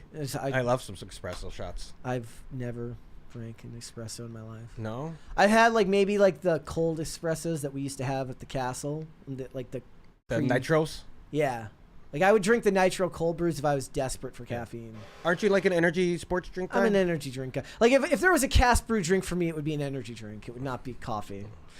No Control says boys. Boys. It is boys. It's hard not to say it. My name is Giovanni Giorno. I'm not going to read that one, but I appreciate your take. Shane H. Wilder says, to everyone who keeps asking for the new ATR album, for the new All That Remains album, there is a release date. You may now calm your tits. Shane, do you want to tell everyone about it? It is the new record is called Anti-Fragile. It will be released January 25th. You can go to my X page, and the pinned post has the cover art and the pre-order stuff, or the link for the pre-order stuff. So yeah, go check it out at Phil That Remains on Twitter or X, Twix. You can pre-order the new upcoming All That Remains record January 25th. Mark your calendars. Let's go. Wait, I thought it it's your band, but I thought I read January 31st, 2025. Am I wrong? Did I read that incorrectly? Let me check to make sure, because I just got the date today. I want to make sure. We'll continue. Oh on. yeah, January 31st, 2025. Yeah. Okay, we There are you go. fake news here, ladies and gentlemen. But That's it's, like okay. I said, it's on my page. So go check. Don't listen to me. Go look at my X page. All right. Stefan Buttle says mental crisis party. Oh yeah, that's most of the time for me. I'm usually in some sort of mental crisis. I have my drafts folder on Twitter is insane. Oh yeah, mine's like so many sharks. Not in a controversial way, but just something where I write it and then I Yeah. come back the next day. I'm like, nobody's gonna know what the fuck I'm talking about, bro. That doesn't make any sense. It makes sense to me, but it doesn't make sense to anyone else. I like that my drafts are up late at night. I'll do it at nighttime, but I'm like, I'll just wait till tomorrow to do it and never get back to it. Yeah. Corey Anderson says that fat cat is going to pass. Animal abuse. I don't know. I don't know what the appropriate weight is for a cat. I mean, Chloe is pretty big. Like, Chloe's not Lizzo big, but But 37 maybe pounds? Lizzo now big. Maybe Okay. like Lizzo after losing 60 pounds big. So And some even and what was the other one? And Toast is also kind of big. Like Mocha's skin and bones, but Toast is kind of big. Toast. Okay. Nate says, "Hey, don't forget Lore Lodge releasing part 2 of their John Benet Ramsey coverage tonight. Yes, Are they go really? check out. Yeah, go check out Lore Lodge. Aiden is the best. Aiden's Sarah was awesome. just watching a show about that. There's probably got to be some crazy stuff going on, I think right? that's what they're talking about. I think he picked apart that documentary and the bullshit in that okay. documentary. Alejandro Reyes says, thank you for informing me of culture even when I don't want to know. Well, that is our job here. Like, you didn't want to hear about Lizzo and strippers and bananas, but open your eyes. Lizzo fat shaming people is hilarious. Rita in the chat says, you starve Mocha Bird. No. What happens is Mocha gobbles all the food instantly and then tries to steal her sister's food. Yeah. And I have to then remove her so that she won't steal her sister's food. She's a thief. That's what Raymond does. That's why he's so fat. She's a thief. Isaac Cervantes III says, hey, Phil, do you read War is a Racket? We were dissuaded from reading that while I was in the Corps. I haven't read it, no, but I'm aware of it. Okay. Alejandro Reyes says, Phil, in an ideal world, would you care to know about any of this culture stuff? Basically, do you only learn about it because it's insane and need it to be discussed and fought? I mean, the political side of it is the stuff that I kind of spend most of my energy on. Like the culture stuff it's important because I do believe politics is downstream from culture. You wouldn't have fights at the Capitol about, men and women's bathrooms if it wasn't for the fact. Or video games in Congress when they would do it, when they did that during Gamergate. I remember. Did they talk about that? Yeah. Well, either way, you wouldn't have the fight that's going on currently about, men in women's bathrooms if it wasn't for the fact that this is a hot topic for the culture now. Yeah. And so I think knowing what's going on in the culture is important because it affects the society that we live in. So it's relevant. Look, I know the question wasn't asked to me, but most of the time I'm like, I would love to not know any of this. I would love to just bury my head in the sand and just live my life. I actually do sometimes think, I'm like, man, if I just quit tomorrow and went and worked a normal job, I could just not read any of this shit. Yeah, you can just get away from it. I could just get away from it. And I daydream about that sometimes. I would never want it, but I do daydream about it because it just becomes like a mental burden sometimes. The grass is always greener too. Yeah, exactly, right? And then you're like, or worse is like you do that, you quit, you then take a normal job and you still read it because you're so accustomed to it now, which is worse. It'd be way worse. Which is way worse. Yeah. All right. Yeah. Greg Duvier says, Phil, Anti-Fragile coming out January 31st, 2025. That is not soon, but I can't wait. He says, that is not soon, but I can't wait. Will there be physical copies to buy? There will be, most likely vinyl. But no, there will be physical copies. I'm not exactly sure. You'll be able to get them on the website. You guys can do vinyls too? Yeah, there's definitely vinyl. Nice. There's a bunch of different kind of vinyls that we're doing. So hold on. vinyl's actually more popular than CDs I nowadays. Love vinyls, and they look cool. They make designs. Yeah, I like them. There's a bunch of different colors we're getting.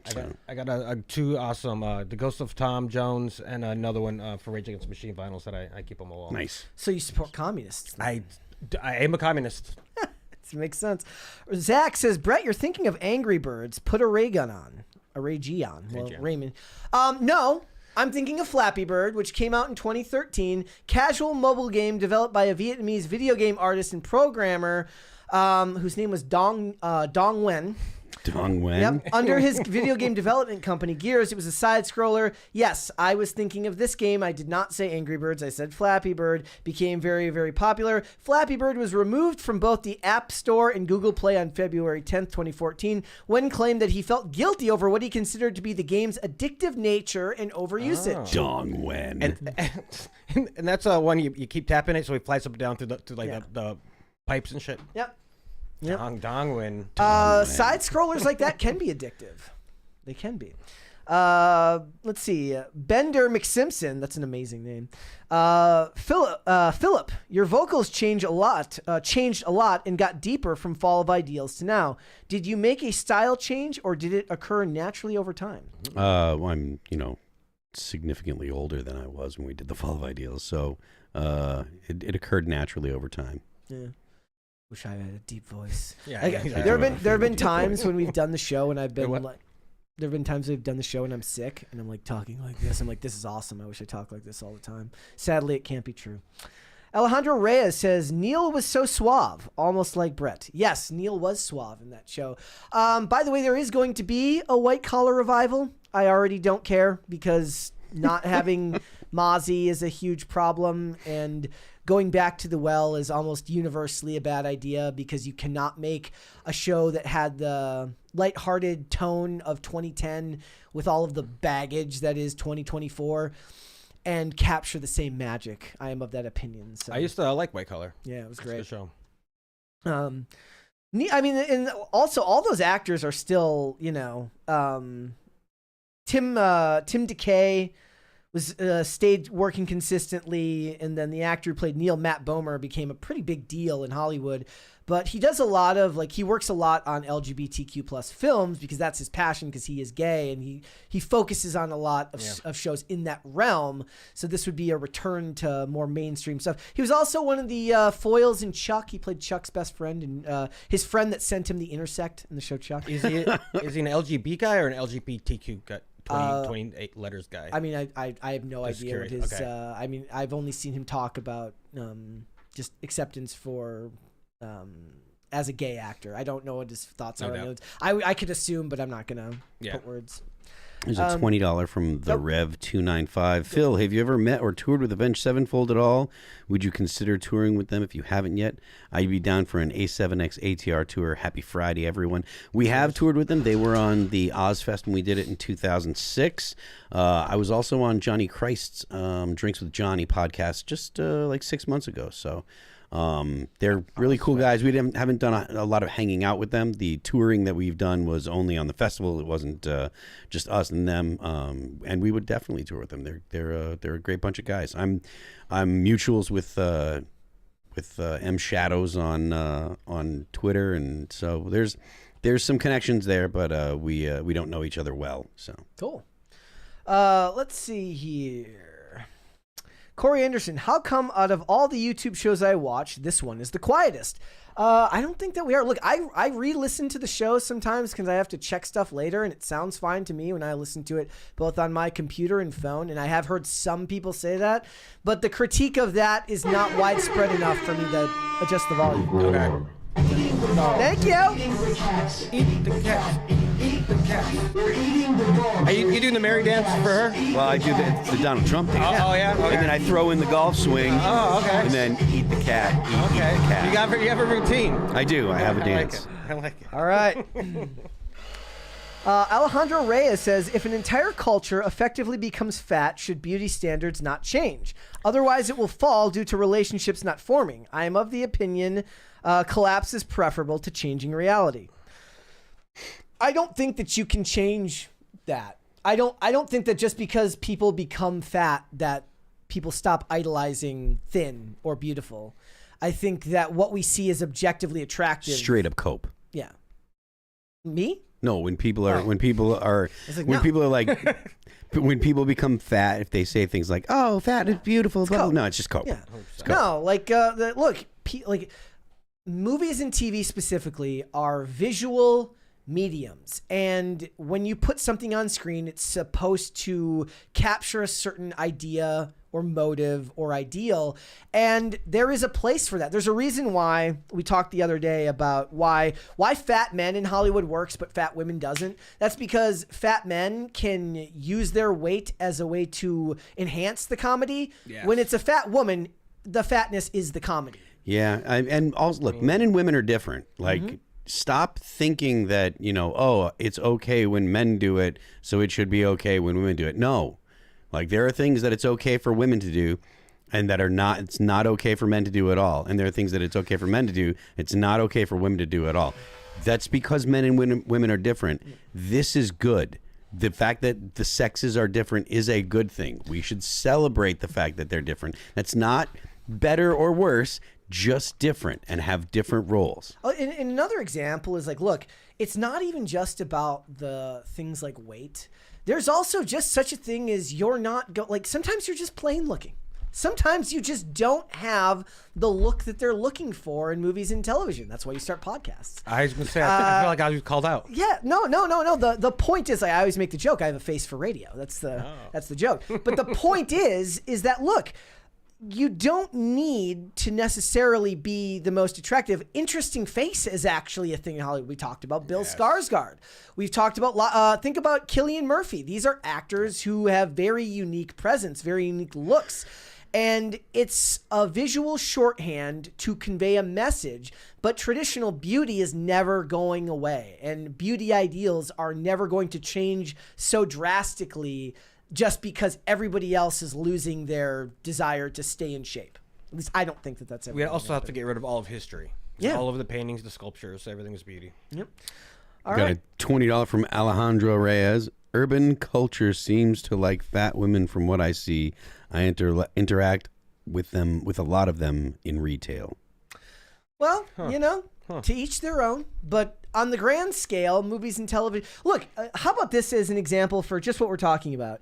The reason why it's harder to make $100 million movies about women, because $100 million movies about what women like are overly exorbitant, meaning Barbie cost $100 million because it had unique set pieces and it cost a fortune because of the actors, right? But the stories women want told tend to cost a lot less. But studios don't want to put those movies in theaters because the return on investment is usually not going to be there. Big blockbuster movies that do make money have stories like Spies and the government and stuff that requires people to be thin and beautiful to resonate with an audience. I mean, yeah, I was also thinking of the fact that, stories that guys like require explosions. Yes, exactly. Yes, big boom. Well, I was trying to draw it back to appearance. Like Fair, the point is like, look, Tom Cruise can be Tom Cruise because he owns the production company. So he can be like, I'm going to stand on an apple box and you have to pretend to be short. Everybody else has to just either be tall or figure it out for themselves. Okay, so... That is funny. They make those planks that people walk on. To make it look taller. No, I mean it's just part of the movie magic. Yeah. There's these great montages they've made of like actors having to try and look short next to Tom Cruise, or the tricks of the camera.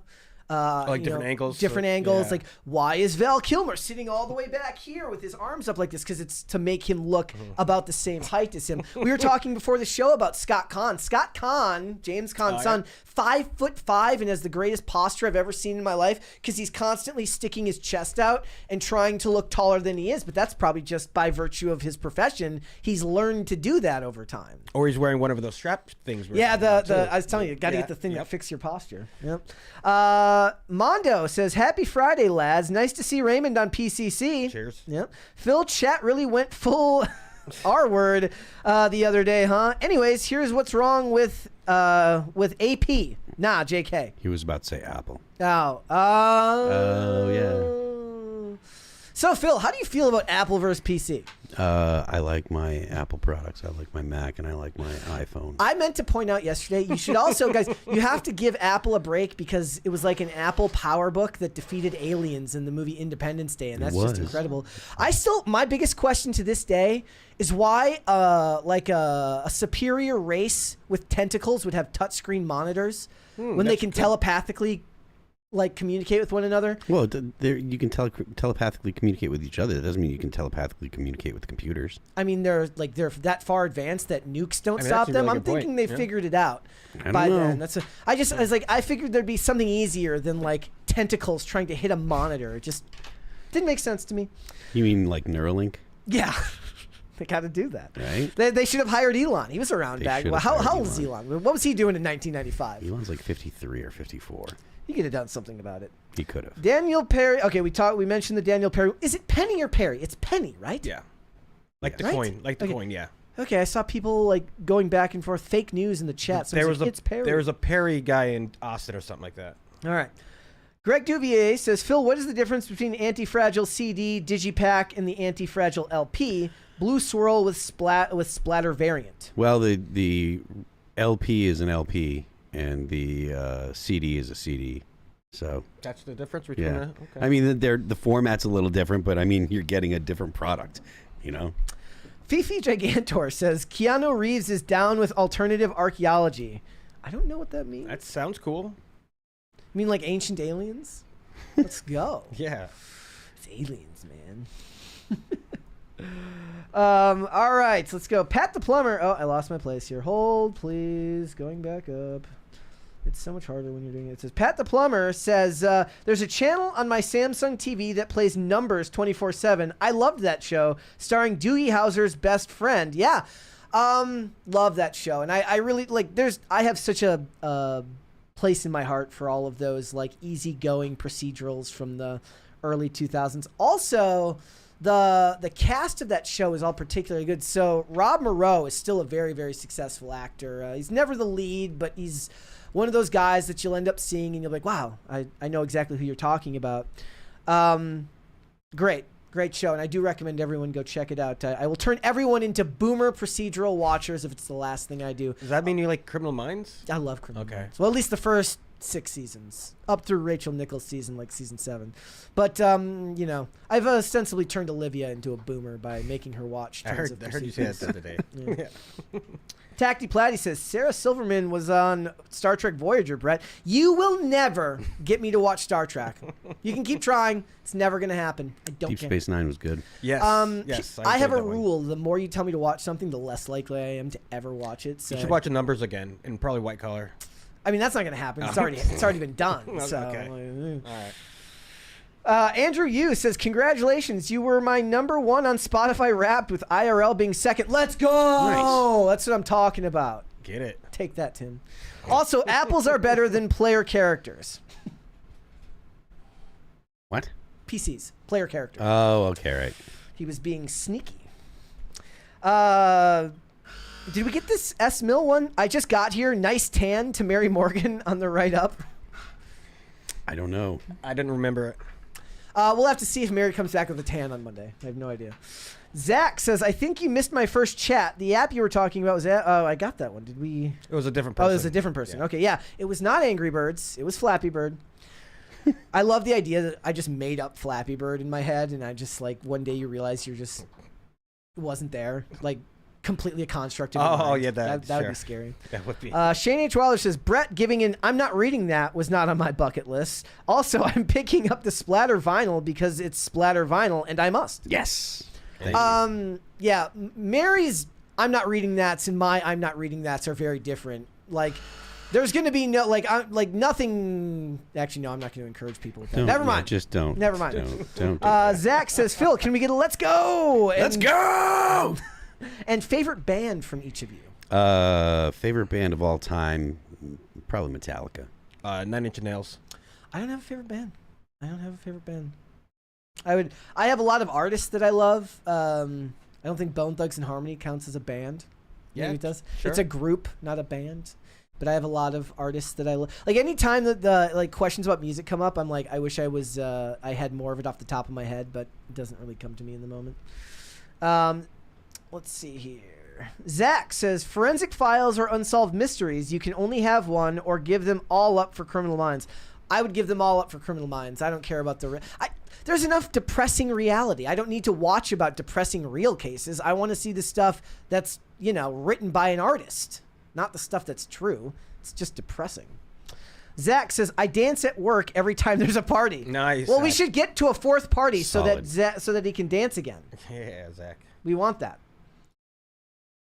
Zach hates YouTube. Did we get the? Oh yeah, we got that one. Oh wait, it says I just changed my name to match my YouTube handle, so you guys know it's me. Want to be remembered as Raymond G and Shane H. Wilder. Do you guys like the new Linkin Park stuff? I've never been a Linkin Park fan. Not that I have anything negative to say about them, but it never hit me where I was just like, oh man, this is great, and I got to listen to it. And that's kind of how I feel about the new stuff too. He says it perfectly. Yeah. Yeah. 100%. The singer herself is actually right up my alley, but not as Linkin Park. Sure, by herself doing something else I could see, but I don't like her. Reminded being me of the Distillers. Her work reminds me of the Distillers, who I really, really love, and like I'm all in on that. But at that point, I just don't think that it needs to be in Linkin Park. Yeah, I don't know why they kept the name, I guess. But I guess the bands do that, right? They switch people out all the time in it, Phil? What? Bands, they switch people out. I mean, there's especially like the longer a band's around, yeah, because people's lives are different. Like we've had some people leave, some people get kicked out.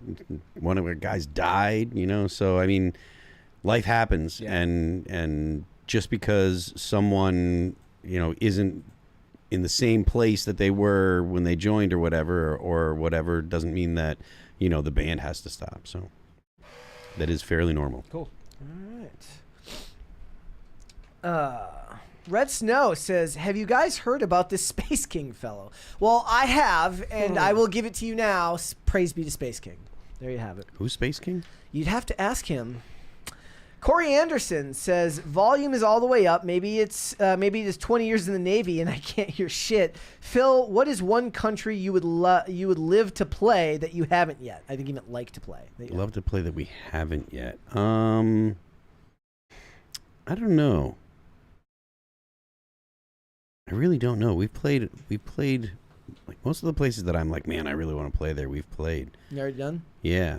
Well, okay. What is your favorite country that you've played outside of the U.S.? Outside of the U.S., Japan. Japan. Yeah. Nice. I like Finland a lot. Japan was great. I like a lot of Northern Europe, Sweden, Denmark, Iceland Norway. Before? Hmm? Have you been to Iceland? No, we haven't been to Iceland. But I don't know that there's. I mean, I'm not even sure that there's enough people in Iceland to have shows. Reykjavik, or whatever that name, the capital. Yeah. It's big. Is it big? One. Yeah. Okay. Shane H. Wilder says Zach got to have the iconic middle initial. Well, yeah. Oh, that's what he meant by that. Yeah. By the Raymond Jeans Shane H. Okay. Yeah. Good luck, bud. Red Snow says praise be to Space King. Also, see you next week, guys. Well, See ya. See ya. We're not done yet. Carnell says Brett, have you seen more movies in theaters this year that were not entertaining than films you enjoyed? And could we have an end of year list for you for 2024, top 5 and top worst? I had a more expansive list last year. This year was just, look, we got very, very busy with like the way the show is being run. And now it's a little bit different because we're in a different area now. So going to see movies is a very, very different organization. I actually peddled the idea, and I wonder if you guys would like this. Oh, hold please. Crisis party. Put a girl on. Eating the dogs, they're eating the cats. Eat the cat, eat the cat. They're eating the dogs, they're eating the cats. Eat the cat, eat the cat. They're eating the dogs, they're eating the cats. Eat the cat. All right. I like the idea that I had for a while, which is like, look, it would be cool to do live streams after going to movies. So it would be a lot of work in that it would be late at night and it would be kind of an ask for the audience. But to do immediate after movie reactions where go to the movie, come in, and then just hang out and talk about it. Now, you'd have to be okay with hearing spoilers because we always do. We always include spoilers. I'm like, spoiler-free review. Give me a break. Give me a freaking break. Not going to happen. I don't have the brain power. You feel very strong about Like, I don't even know what you consider a spoiler half the time. So, like, maybe going to see movies and then coming back here and then, like, taking questions if the audience has questions about the movie to give your thoughts and stuff like that. Make it more interactive. As for this year, 2023, I think I liked way more movies than I disliked. 2024, it's felt like I liked some movies and then I was ambivalent about a bunch of movies. I don't know if there was any other than the Crow reboot that I absolutely hated, but I hated the Crow reboot. You're so mad about that. I hated the Crow reboot enough for 1,000 bad movies. So I don't know. It's up in the air. I tweet more about stuff that I watch than we do record stuff here, just because the focus here tends to be news and not reviews. Corey Anderson says Motorhead or Iron Maiden. I say Iron Maiden. Iron Maiden, absolutely. Olivia Clare says tell them about Olena. You don't have to. No, it's because it's ridiculous. We're watching this show called the Majorca Files, and there's this absolutely insane episode where the two main characters are sent to investigate stolen equipment on like a reality singing show.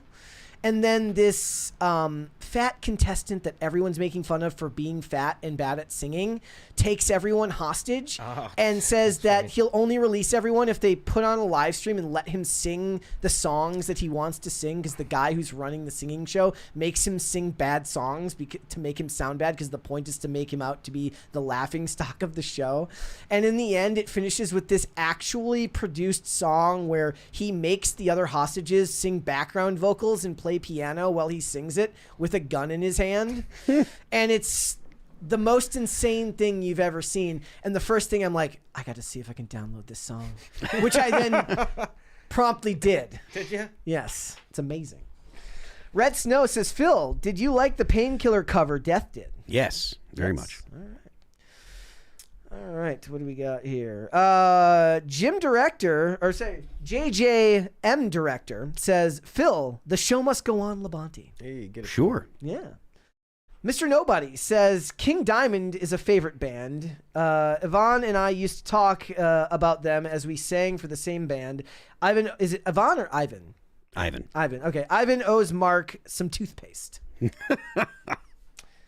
Ivan, Yvonne.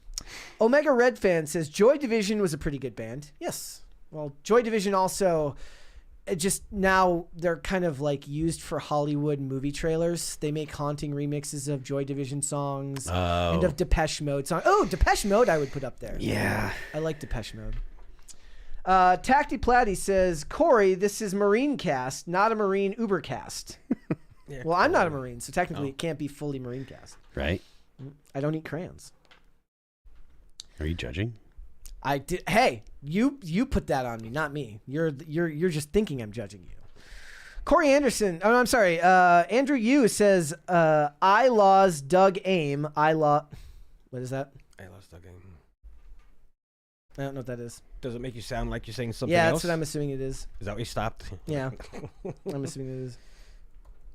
Does that sound like anything to anyone? I lost that. No. No. No. All right. Well, if I said something awful, that sucks. Corey Anderson says, I hear that Japanese metal bands are super polite. Do they mosh? Do they just stand there quietly and just nod their heads? Play Antarctica like Metallica. They'll mosh, but in between songs, it's very quiet. Yeah. Like it's not like in the U.S. where like you can kind of hear people talking and yelling and stuff. It's very, very quiet. It's almost, it's almost weirdly quiet because they want to be polite. I was gonna say, are they and very they also proper? they're very polite and they want to hear what you have to say. That's true of like, That's from awesome. what I remember of like Japanese pro wrestling circuits. Yeah. Like, yeah, that makes sense. I'm like looking back up at that tweet. I'm like, what evil thing did I say because of that person? Lesbian. Well, maybe that's what it was. Red Snow says, love Motorhead, but come on, it's Iron Maiden. It is Iron Maiden. Okay. Let me see. Zach hates YouTube. To clarify, I used to be Zach the Krusty Krab one, but there's probably other Zachs chatting, so I changed it. Happy Friday, everyone. See you next week. Cheers. Happy Friday. Corey Anderson says, Tim said he would send Alex Stein to Antarctica. Send ATR instead. I am sure the penguins and scientists would enjoy the company. We're not going to Antarctica. Mondo, Brett, Mary isn't here. Where's the seance? I'm not doing a seance. If I did, it would be just to spite Mary, and I would never do that. Like, it's just not me. Greg Dubier says, Phil, CD pre-order. Finally, I can stop giving you a weekly reminding you need to release your album. I am sure you are relieved. It is coming out. Yep, it is coming out. All right, guys, thank you all so much for the Super Chats. Thank you so much for joining us today. Mary will be back on Monday. Just a heads up, we got one more here from Red Snow. He says, oh, I forgot to start the last war. Well, I'm glad that you did that. Yes. I'm glad you didn't. All right, guys, before we go, hit the like button on this video, please, and subscribe to this channel if you have not done so already. Please and thank you. Phil, let everybody know where they can find you. I am Phil That Remains on Twix. I am Phil That Remains Official on Instagram. The band is All That Remains. And our new record, Anti-Fragile, will be released January 31st, 2025. You can go to my X page, and my pinned post has the link to pre-order. So go pre-order now. You can check out a bunch of our new videos that will be featured on the record. Forever Cold, Let You Go, No Tomorrow, and Divine. They're all available on YouTube. You can find them on Amazon Music, Apple Music, Spotify, Pandora, and Deezer. And don't forget, The Left Lane is for Crime. Friends, I'm Raymond G. Stanley Jr. You can find me on X under Raymond G. Stanley Jr. I think I thought about I'm going to start posting on Instagram. I don't use it that much, but I think it's a good different medium than X, whereas that's political world, vice versa. That is Turk_Longwell. Turk Longwell. I'm the same. There's zero political anything on my. I mean, there's not much political anything on my X either, but like it's just skating on my Instagram. Gordon Shumway says my favorite Joy Division cover was the 9 Inch Nails cover of Dead Souls on original The Crow Sound. Oh, on the original Crow soundtrack. Yes, of course. Thoughts? I also was a Cure concert. I think he meant I was also at a Cure concert where they covered Love Will Tear Us Apart. It was awesome. Yeah, I love that song. I don't care how played out it is. Red Snow says, "How dare you, my friend?" And Serenko Production says, "Boys.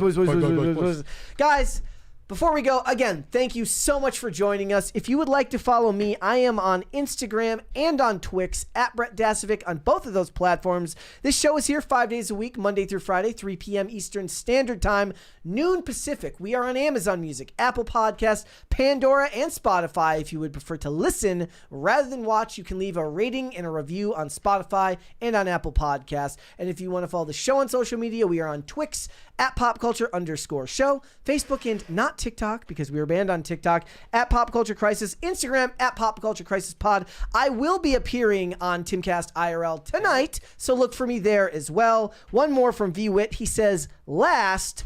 We'll see you guys on Monday. Bye, everyone. Oh, and one more from Corey Anderson. He says, "Last." One more from Shane H. Wells. Says, "No VWit." Bye, guys.